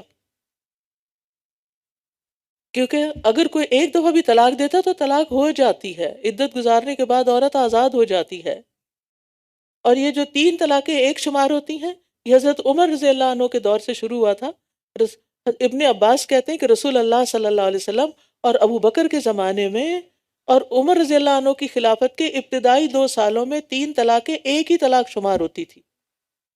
پھر لوگوں نے اس کام میں جلدی شروع کر دی تو عمر رضی اللہ عنہ نے فرمایا، لوگوں نے ایسے کام میں جلدی کرنا شروع کر دیا جس میں ان کے لیے مہلت تھی، تو اب ہم ان پر کیوں نہ تینوں طلاقیں ہی نافذ کر دیں۔ یعنی بطور سزا انہوں نے یہ کام شروع کیا تھا، تعزیر اس کو کہتے ہیں۔ لیکن اصل حکم کیا ہے کہ ایک وقت میں ایک ہی طلاق ہوتی ہے۔ پھر اگر وہ اسے تیسری بار طلاق دے دے تو وہ عورت اس کے بعد اس کے لیے حلال نہیں ہوگی جب تک کہ وہ کسی اور مرد سے نکاح نہ کر لے۔ اس کا یہ مطلب نہیں کہ جان بوجھ کے نکاح کیا جائے اور پھر زبردستی طلاق لی جائے تاکہ پہلا شوہر دوبارہ نکاح کرے۔ اس کو حلالہ کہتے ہیں، اور کرنے والے اور کرانے والے پر لعنت ہے۔ میں نہیں کہہ رہی، یہ حدیث سے ثابت ہے۔ پھر اگر وہ دوسرا خاوند اس کو طلاق دے دے تو ان دونوں پر کوئی گناہ نہیں کہ وہ باہم رجوع یعنی دوبارہ نکاح کر لیں، اور اگر وہ دونوں سمجھیں کہ وہ اللہ کی حدود قائم رکھ سکیں گے پھر دوبارہ نکاح کریں، ورنہ نہیں۔ اور یہ اللہ کی حدود ہیں جنہیں وہ لوگوں کے لیے واضح کرتا ہے، یہ اللہ کی حدود ہیں جنہیں وہ ان لوگوں کے لیے واضح کرتا ہے جو علم رکھتے ہیں۔ اور جب تم عورتوں کو طلاق دے دو پھر وہ اپنی عدت پوری کرنے کو آئیں تو انہیں بھلے طریقے سے روک لو یا بھلے طریقے سے رخصت کر دو، اور انہیں تکلیف دینے کے لیے مت روکو کہ تم ان کے ساتھ زیادتی کر سکو، اور جو ایسا کرے گا تو یقیناً اس نے اپنی جان پر ظلم کیا۔ اور تم اللہ کی آیات کو مذاق مت بناؤ، اور اللہ کی وہ نعمت جو تم پر ہے اور جو اس نے کتاب و حکمت کی صورت میں تم پر نازل کیا ہے اسے یاد رکھو، وہ تمہیں اس کے ساتھ نصیحت کرتا ہے۔ اور اللہ سے ڈرو اور جان لو کہ یقیناً اللہ ہر چیز کو خوب جاننے والا ہے۔ اور جب تم عورتوں کو طلاق دے چکو پھر وہ اپنی عدت پوری کر لیں تو تم انہیں ان کے سابقہ شوہروں سے نکاح کرنے سے نہ روکو جب وہ معروف طریقے سے باہم رضامند ہو جائیں۔ یہ نصیحت اس کو کی جاتی ہے جو تم میں سے اللہ اور یوم آخرت پر ایمان رکھتا ہو۔ یہ طریقہ تمہارے لیے زیادہ پاکیزہ اور صاف ستھرا ہے، اور اللہ جانتا ہے اور تم نہیں جانتے۔ معقل بن یسار کہتے ہیں کہ میں نے اپنی بہن کا نکاح ایک شخص سے کیا، اس نے اسے طلاق دے دی، جب عدت گزر گئی تو دوبارہ پیغام لے کے پروپوزل لے کے آ گیا۔ میں نے اس سے کہا میں نے تمہارا نکاح کیا، اسے تمہاری بیوی بنایا، تمہاری عزت افزائی کی، مگر تم نے اسے طلاق دے دی، اب پھر تم دوبارہ پیغام لے کر آ گئے ہو، اللہ کی قسم وہ تمہارے پاس کبھی نہیں آ سکتی، اب میں اس کی شادی دوبارہ تم سے نہیں کروں گا۔ اس شخص میں کوئی برائی نہیں تھی، اور وہ کہتے ہیں کہ میری بہن بھی واپس جانا چاہتی تھی۔ عورت کو اپنا گھر عزیز ہوتا ہے، کون عورت اپنا گھر چھوڑنا چاہتی؟ لیکن بھائی مانے تھا، بھائیوں کی غیرت بیچ میں آ جاتی، اب نہیں ہو سکتا یہ، تو فرمایا فَلَا تَعْضُلُوهُنَّ، نہیں انہیں مت روکو کہ وہ اپنے پہلے والے خامدوں سے دوبارہ نکاح کر لیں۔ جب یہ آیت نازل ہوئی تو کہتے ہیں میں نے کہا اللہ کے رسول اب میں نکاح کر دوں گا۔ کہ یہ تھا نا ایمان، کوئی اپنی انا کا مسئلہ نہیں بنایا، تو بہرحال انہوں نے پھر نکاح کر دیا۔ اس سے بھی پتہ چلتا ہے کہ عورت ولی کی اجازت کے بغیر نکاح نہیں کر سکتی۔ حدیث میں آتا ہے کوئی عورت کسی عورت کا نکاح نہ کرے، ولی مرد کرے، اور کوئی عورت اپنا نکاح خود نہ کرے، کیونکہ وہ عورت زانیہ ہے جو اپنا نکاح خود کر لیتی ہے۔ شاہ عبد القادر لکھتے ہیں یہ حکم ہے عورتوں کے ولیوں کو کہ اس کے نکاح میں اس کی خوشی کا خیال رکھیں، جہاں وہ راضی ہو کر نکاح کر دیں، اگرچہ اپنی نظر میں کوئی اور جگہ زیادہ بہتر ہو۔ یعنی یہ مسئلہ کب پیش آتا ہے؟ عورت اپنے نکاح کے لیے خود کب نکل پڑتی ہے؟ جب خاندان والے تعاون نہیں کرتے۔ اور مائیں اپنے بچوں کو پورے 2 سال تک دودھ پلائیں، یہ حکم اس کے لیے ہے جو رضاعت کی مدت پوری کرنے کا ارادہ کرے، اور بچے کے والد کے ذمہ معروف طریقے سے ان ماؤں کا کھانا اور کپڑا دینا، یعنی طلاق کے دوران، طلاق کے بعد بھی جب تک ماں بچے کو دودھ پلائے گی تو بچے کے باپ کے ذمہ ہے کہ وہ اس عورت کا خرچہ اٹھائے، نان نفقہ۔ کسی شخص کو اس کی طاقت سے بڑھ کر تکلیف نہ دی جائے، نہ تو والدہ کو اس کے بچے کی وجہ سے اور نہ ہی والد کو اس کے بچے کی وجہ سے کوئی نقصان پہنچایا جائے، یعنی ماں بھی بچے کو آڑ نہ بنا لے باپ کو ستانے کے لیے۔ اور باپ کے وارث پر بھی اسی طرح کی ذمہ داری ہے۔ پھر اگر وہ دونوں باہم رضامندی اور مشورے سے دودھ چھڑانے کا ارادہ کر لیں تو ان پر کچھ گناہ نہیں، اور اگر تم اپنے بچوں کو کسی اور عورت سے دودھ پلوانے کا ارادہ کر لو تو بھی تم پر کوئی گناہ نہیں، یعنی ضروری نہیں کہ ماں ہی پلائے، اگر مشکل ہو رہی ہے تو کوئی اور عورت بھی پلا سکتی ہے۔ گائے وغیرہ کا یا فارمولا کا ذکر نہیں کیا گیا، بشرطے کہ جو انہیں دینا طے کیا تھا تم بھلے طریقے سے ان کے حوالے کر دو، اور اللہ سے ڈرو، اور جان لو کہ جو کچھ بھی تم کرتے ہو یقیناً اللہ اسے خوب دیکھنے والا ہے۔ اور تم میں سے جو لوگ فوت ہو جائیں اور بیویاں چھوڑ جائیں تو وہ عورتیں 4 ماہ اور 10 دن تک اپنے آپ کو انتظار میں رکھیں۔ پھر جب اپنی عدت کی مدت پوری کر چکیں تو جو بھی وہ اپنے ذات کے بارے میں معروف طریقے سے طے کریں تو تم پر کوئی گناہ نہیں، اور جو بھی تم کرتے ہو اللہ اس کی خوب خبر رکھنے والا ہے۔ بیوہ عورت کی عدت سب بیوہ عورتوں کے لیے اتنا زیادہ یہ سوال آتا ہے، عورت کی عمر 70 سال ہوگی ابھی بھی عدت ہوگی؟ جی ہاں بالکل عدت ہوگی، اور اس میں اس کو رنگین کپڑے نہیں پہننے، زیور نہیں پہننا، گھر نہیں چھوڑنا، اور ادھر ادھر گھومنا پھرنا نہیں، بلکہ اپنے اسی گھر کے اندر رہنا ہے۔ اور جب 4 مہینے 10 دن گزر جائیں اسلامی کیلنڈر کے تو پھر وہ جو چاہے تو اس گھر میں اگر رہنا چاہے، گھر والے رکھنا چاہیں، یا جا کے دوسرا نکاح کرنا چاہے، کچھ بھی کرے، پھر وہ آزاد ہے۔ ظاہر ہے پھر ولی کوئی نکاح کرے گا، اس میری بات سے یہ مطلب نہ نکالیے کہ خود کر لے۔ اور تم پر اس بات میں کوئی گناہ نہیں کہ عدت والی عورتوں کو اشارتاً پیغام نکاح بھیجو، یعنی دوران عدت عورت کو پروپوز نہیں کیا جا سکتا، دوران عدت نکاح نہیں کیا جا سکتا۔ اور تم پر اس بات میں کوئی گناہ نہیں کہ عدت والی عورتوں کو اشارتاً پیغام نکاح بھیجو یا اسے اپنے دلوں میں چھپائے رکھو، اللہ جانتا ہے کہ ضرور تم ان کا ذکر کرو گے، لیکن تم ان سے نکاح کرنے کا خفیہ وعدہ نہ کرو، چھپی دوستی نہیں، مگر یہ کہ کوئی بھلی بات کہو، یعنی اچھے الفاظ میں کسی طرح میسج کنوے کروا دو، باقاعدہ پروپوزل نہیں۔ اور تم عقد نکاح کو پختہ نہ کرو یہاں تک کہ عدت کی مقرر مدت اپنے اختتام کو پہنچ جائے، اور جان لو کہ یقیناً اللہ جانتا ہے جو تمہارے دلوں میں ہے، لہٰذا اس سے ڈرو، اور جان لو کہ بے شک اللہ بہت بخشنے والا اور بردبار ہے۔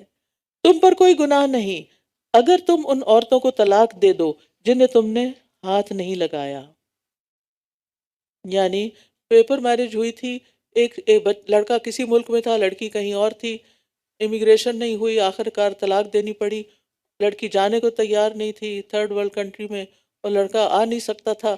اب کیا ہے؟ طلاق ہو گئی۔ اب اب کیا ہوگا؟ ان کو اس بچی کو دیکھ، یعنی کہ اس کے ساتھ ٹائم ہی نہیں سپینڈ کیا، تو پھر کیا ہوگا؟ ایسی صورت میں عدت نہیں ہوگی لڑکی پر۔ تم پر کوئی گناہ نہیں اگر تم ان عورتوں کو طلاق دے دو جنہیں تم نے ہاتھ نہیں لگایا یا جن کے مہر تم نے مقرر نہیں کیے، اور انہیں کچھ نہ کچھ فائدہ یعنی تحفہ دو۔ سبحان اللہ، تم نے کوئی فائدہ نہیں اٹھایا لیکن اس بچی کا تو بہرحال ایک نقصان ہو گیا۔ وسعت والا اپنی وسعت کے مطابق، تنگ دست اپنی حیثیت کے مطابق دے، بھلے طریقے سے فائدہ پہنچانا ہے، یعنی خوبصورتی سے الگ ہوں۔ نیکی کرنے والوں پر یہ لازمی حق ہے، ایسا لازمی کرنا چاہیے، یہ متع طلاق ہوتا ہے، کہلاتا ہے۔ اور اگر تم ان منکوحہ عورتوں کو ہاتھ لگانے سے پہلے طلاق دے دو جبکہ تم نے ان کے لیے مہر بھی مقرر کر دیا ہو تو مقررہ مہر کا آدھا حصہ ادا کرنا ہوگا، مگر یہ کہ وہ عورتیں مہر معاف کر دیں یا وہ شخص معاف کر دے جس کے ہاتھ میں نکاح کی گرہ ہے، اور یہ کہ تم معاف کر دو تو یہ تقوی کے زیادہ قریب ہے، اور تم آپس میں احسان کرنا نہ بھولو، جو کچھ بھی تم کرتے ہو یقیناً اللہ اس کو خوب دیکھنے والا ہے۔ حافظوا علی الصلوات والصلاة الوسطی وقوموا للہ قانتین، سب نمازوں کی حفاظت کرو اور خصوصاً درمیانی نماز کی، اور اللہ کے لیے فرما بردار بن کر کھڑے ہو جاؤ۔ نمازوں کی حفاظت دنیا اور آخرت کی اصلاح کا باعث ہے۔ نمازوں کی حفاظت کرنے والے سے اللہ کا وعدہ ہے کہ اللہ تعالیٰ ان کو بخش دے گا، اور صلاۃ الوسطیٰ سے مراد عصر کی نماز لی گئی ہے۔ پھر اگر تمہیں دشمن کا خوف ہو تو پیدل یا سواری پر ہی نماز پڑھ لو، چلتے چلتے بھی نماز ہو جاتی ہے میدان جنگ میں۔ پھر جب تم امن کی حالت میں آ جاؤ تو اللہ کو اس طرح یاد کرو جیسے اس نے تمہیں وہ سکھایا ہے جو تم نہیں جانتے تھے، اور تم میں سے جو لوگ وفات پا جائیں اور بیویاں چھوڑ رہے ہوں وہ اپنی بیویوں کے لیے 1 سال تک بغیر گھر سے نکالے فائدہ پہنچانے یعنی نان نفقہ دینے کی وصیت کر جائیں۔ ہاں اگر وہ خود نکل جائیں تو تم پر کوئی گناہ نہیں، جو بھی وہ اپنی ذات کے بارے میں بھلے طریقے سے فیصلہ کریں، اور اللہ بہت زبردست خوب حکمت والا ہے۔ تو خاوند کی وفات کی یہ عدت تمام عورتوں کے لیے یکساں ہے، شوہر نے اس سے صحبت کی ہو یا اس سے پہلے ہی فوت ہو گیا ہو، جوان ہو یا بوڑھی ہو، بس نکاح ہوا تھا چاہے رخصتی نہیں ہوئی تب بھی عورت کو عدت کرنی پڑے گی یہ والی، اور اس کو شوہر کی میراث میں سے بھی حصہ ملے گا، میراث میں سے بھی حصہ دیا جائے گا۔ اور طلاق یافتہ عورتوں کو بھلے طریقے سے کچھ فائدہ یعنی متع طلاق پہنچانا لازم ہے، متقی لوگوں پر عورتوں کا یہ حق ہے۔ ہمارے ہاں کیسے ہوتی ہے طلاق، اور ہمارے ہاں کتنی ظلم و کتنی زیادتی کی جاتی ہے، کھڑے کھڑے گھر سے نکال دیا جاتا ہے۔ اس طرح اللہ تعالیٰ اسی طرح اللہ تمہارے لیے اپنی آیات کو واضح کرتا ہے تاکہ تم عقل سے کام لو۔ أَلَمْ تَرَ إِلَى الَّذِينَ خَرَجُوا مِن دِيَارِهِمْ وَهُمْ أُلُوفٌ حَذَرَ الْمَوْتِ فَقَالَ لَهُمُ اللَّهُ مُوتُوا ثُمَّ أَحْيَاهُمْ إِنَّ اللَّهَ لَذُو فَضْلٍ عَلَى النَّاسِ وَلَكِنَّ أَكْثَرَ النَّاسِ لَا يَشْكُرُونَ۔ اللہ کا شکوہ، اکثر لوگ شکر نہیں کرتے۔ کیا آپ نے ان لوگوں کے حال پر غور نہیں کیا جو ہزاروں کی تعداد میں تھے، وہ موت سے بچنے کے لیے اپنے گھروں سے نکل پڑے؟ کوئی وبا آ گئی ہوگی تو لوگوں نے سوچا ہوگا یہ علاقہ چھوڑ جائیں، اور ایک نہیں دو نہیں ہزاروں، تو اللہ نے ان سے فرمایا مر جاؤ، جہاں نکل کے گئے وہیں موت آ گئی تو وہ مر گئے، پھر اس نے انہیں زندہ کر دیا۔ بے شک اللہ لوگوں پر بہت فضل فرمانے والا ہے، لیکن اکثر لوگ شکر ادا نہیں کرتے۔ یعنی ایسی آزمائشیں اور ایسے خوف کے اوقات بھی اس کے پیچھے بھی حکمت ہوتی، جیسے کووڈ آیا تھا، اس میں بہت سی پریشانی تو تھی لیکن اس کے کئی فائدے بھی ہوئے، کئی نئی جہتیں بھی نکلیں۔ وَقَاتِلُوا فِي سَبِيلِ اللَّهِ وَاعْلَمُوا أَنَّ اللَّهَ سَمِيعٌ عَلِيمٌ، اور اللہ کے راستے میں جنگ کرو اور جان لو کہ اللہ خوب سننے والا اور خوب جاننے والا ہے۔ کون ہے وہ جو اللہ کو قرض حسنہ دے تاکہ وہ اسے اس کے لیے کئی گنا زیادہ بڑھا دے، اور اللہ ہی تنگی پیدا کرتا ہے اور وہی کشادگی دیتا ہے، اور اسی کی طرف تم لوٹائے جاؤ گے۔ قرض حسنہ سے کیا مراد ہے؟ وہ مال جو خالص اللہ کی رضا اور ثواب حاصل کرنے کے لیے خرچ کیا جائے، اس میں کوئی ریاکاری نہ ہو، کسی کو ستانا نہ ہو، کسی پر احسان رکھنے کی نیت نہ ہو۔ تو اللہ سبحانہ وتعالیٰ کا کرم دیکھیے، خود ہی سب کچھ بندوں کو دے کے خود مانگ رہا ہے، اپنے ذمہ اسے قرض قرار دے رہا ہے، اور یہاں اللہ کے راستے میں خرچ کرنے کی بات ہو رہی ہے، نبی صلی اللہ یعنی اللہ کے دین کی خاطر۔ پیچھے اللہ کی خاطر جنگ کرنے کا حکم ہوا، اب اللہ کی خاطر مال خرچ کرنے کا حکم ہو رہا ہے۔ رسول اللہ صلی اللہ علیہ وسلم نے فرمایا، جس نے اللہ کی راہ میں کوئی چیز خرچ کی، جس نے اللہ کی راہ میں کوئی چیز خرچ کی، اس کے لیے اس کا 700 گنا لکھا جاتا ہے۔ اللہ کے راستے میں کیا ہوتا ہے؟ اللہ کے دین کی خدمت کے لیے، لوگوں کے اندر خیر پھیلانے کے لیے۔ الم تر الی الملأ من بنی اسرائیل من بعد موسیٰ، کیا آپ نے موسیٰ کے بعد بنی اسرائیل کے سرداروں کے حال پر غور نہیں کیا جب انہوں نے اپنے نبی سے کہا کہ آپ ہمارے لیے ایک بادشاہ مقرر کر دیں تاکہ اس کی قیادت میں ہم اللہ کے راستے میں لڑیں۔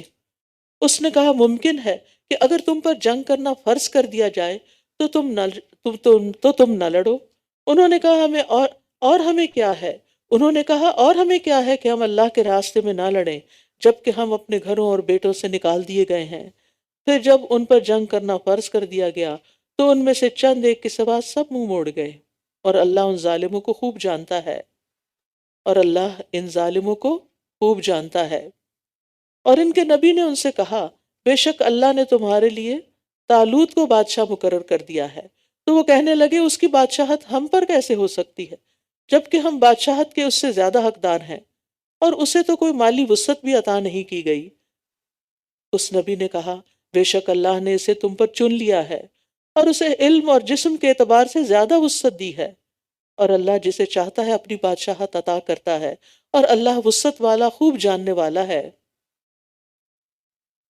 تو علمی قوت جسمانی قوت پر مقدم ہے۔ علم والے اور لا علم، ان میں کوئی نسبت نہیں۔ قل هل يستوي الذين يعلمون والذين لا يعلمون۔ علم مال سے بہتر ہے، کیونکہ یہاں انہوں نے کیا اعتراض کیا کہ اس کے پاس تو کوئی مال نہیں، اس کو کیسے بادشاہ بنا دیا گیا ہے؟ لیکن اس کے پاس کیا تھا؟ علم۔ اور کیا تھا؟ قوت۔ اور اسی طرح انسان کے اندر جو ایسی فضیلت ہوتی ہے، یعنی علمی فضیلت، علمی قوت، وہ باقی قوتوں پر حاوی ہو جاتی۔ علم کے ذریعے آپ باقی چیزیں بھی حاصل کر لیتے ہیں، لیکن اگر آپ جاہل ہیں تو آپ اپنا مال بھی ضائع کر دیں گے، اپنی زندگی بھی ضائع کر دیں گے۔ جہالت عیب ہے، جہالت سے نکلنا ہے، چاہے دنیا کے علم ہو چاہے دین کے، جو بھی نفع مند علم ہو ان کی طرف توجہ کرنی چاہیے۔ اور یہاں اللہ تعالیٰ کی صفت الواسع آئی ہے کہ جس کی جود و سخا مخلوق کے اندازوں سے کہیں بڑھ کر ہے، اور اس کی رحمت اور علم ہر چیز پر محیط ہے، اس کا رزق سب کے لیے کافی ہے۔ اور ان کے نبی نے ان سے کہا، بے شک اس کی بادشاہت کی علامت یہ ہوگی کہ تمہارے پاس وہ تابوت واپس آ جائے گا جس میں تمہارے رب کی طرف سے سکینت بھی ہے، اور آل موسیٰ اور آل ہارون کے چھوڑے ہوئے بقیہ جات بھی ہیں، فرشتے اسے اٹھائے ہوئے ہوں گے، یقیناً اس میں تمہارے لیے ایک نشانی ہے اگر تم ایمان والے ہو۔ پھر جب طالوت لشکروں کے ساتھ روانہ ہوا تو اس نے اپنی فوج سے کہا، یقیناً اللہ تمہیں ایک نہر کے ذریعے آزمانے والا ہے۔ آپ نیکی کے کام کے لیے نکلتے ہیں تو راستے میں کوئی رکاوٹ آ جاتی ہے، یہ دیکھنے کے لیے کہ کتنا شوق ہے، واقعی دل میں کتنی سچائی ہے اس کام کو کرنے کی۔ تو کہا، اللہ تمہیں یقیناً ایک نہر کے ذریعے آزمانے والا ہے، تو جس نے اس میں سے پی لیا تو وہ مجھ سے نہیں، اور جس نے اس کو نہیں چکھا تو وہ یقیناً مجھ سے ہے، مگر وہ جو اپنے ہاتھ سے ایک چلو بھر لے، یعنی تھوڑا بہت پی لو۔ تو سوائے چند ایک کہ انہوں نے اس میں سے پی لیا، یعنی خوب پیٹ بھر کے پیا۔ پھر جب اس نے اور ان لوگوں نے جو اس کے ساتھ ایمان لائے تھے اس نہر کو پار کر لیا تو وہ کہنے لگے، آج ہمارے پاس جالوت اور اس کے لشکروں سے مقابلہ کرنے کی کوئی طاقت نہیں۔ اس موقع پر جو لوگ اس بات کا یقین رکھتے تھے کہ وہ اللہ سے ملاقات کرنے والے ہیں، کہنے لگے، کتنی ہی بار ایسا ہوا کہ چھوٹی جماعت بڑی جماعت پر اللہ کے اذن سے غالب آ گئی، اور اللہ صبر کرنے والوں کے ساتھ ہے۔ اللہ کی خاص معیت حاصل ہوتی ہے ان لوگوں کو جو مشکل وقت میں اسی پر بھروسہ کرتے ہیں اور بے قرار نہیں ہوتے اور اپنا کام کیے جاتے ہیں۔ اور جب وہ جالوت اور اس کے لشکروں کے مقابل ہوئے تو کہنے لگے، ربنا افرغ علینا صبرا وثبت اقدامنا وانصرنا علی القوم الکافرین۔ اے ہمارے رب، ہم پر صبر انڈیل دے، جیسے بالٹی کا پانی ہوتا ہے نا، تو پھر کچھ بھی، کوئی حصہ بھی خشک نہیں رہتا جو پانی اوپر سے انڈیلا جاتا ہے، تو ایسے ہی صبر انڈیل دے کہ ہمارا رواں رواں صبر کرے، اور ہمارے قدم جما دے، اور اس کافر قوم کے مقابلے پر ہماری مدد فرما۔ تو اللہ سے جب انسان التجا کرتا ہے تو مدد بھی آ جاتی ہے، دعا بھی قبول ہو جاتی ہے۔ اب یہی ہوا، تو انہوں نے اللہ کے اذن سے ان دشمنوں کو شکست دے دی، اور داؤد نے جالوت کو قتل کر دیا، اور اللہ نے اسے بادشاہت اور حکمت عطا کی، اور جو چاہا اسے سکھایا۔ اور اگر اللہ بعض لوگوں کے ذریعے بعض کو نہ ہٹائے تو زمین میں فساد پھیل جائے، لیکن اللہ جہان والوں پر فضل فرمانے والا ہے۔ تو یہ اللہ تعالیٰ کی ایک سنت ہے کہ مفسدین کو وہ اپنی طاقت سے ختم کرتا رہتا ہے۔ تلک آیات اللہ نتلوہا علیک بالحق وانک لمن المرسلین، یہ اللہ کی آیات ہیں جنہیں ہم آپ پر حق کے ساتھ پڑھ رہے ہیں، اور یقیناً آپ رسولوں میں سے ہیں۔ یہ سب وحی کے ذریعے علم آپ کو ملا ہے، اللہ کی طرف سے ایک رحمت کے طور پر آپ کے پاس آیا ہے، لہٰذا آپ کبھی بھی شک میں نہ پڑیں۔ آپ نے بھی جو کچھ سنا وہ یقینی حق ہے، اور اس میں شک کی گنجائش نہیں۔ جو بھی آیات اور ترجمہ ان کا آپ نے سنا، ان پر یقین ہی عمل کی راہیں استوار کرتا ہے۔ اللہ تعالیٰ سے دعا ہے کہ وہ ہم سے اس کوشش کو قبول کرے، ہمارا پڑھانا اور پڑھنا اور سیکھنا سکھانا قبول فرمائے، اور سب سے بڑھ کر ہمیں عمل کی توفیق دے۔ وآخر دعوانا ان الحمد للہ رب العالمین۔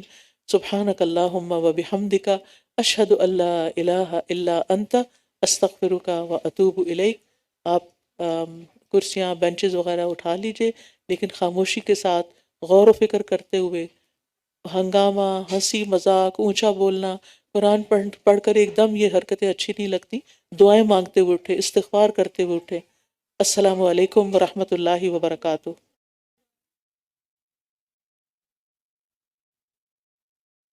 اللہ اکبر اللہ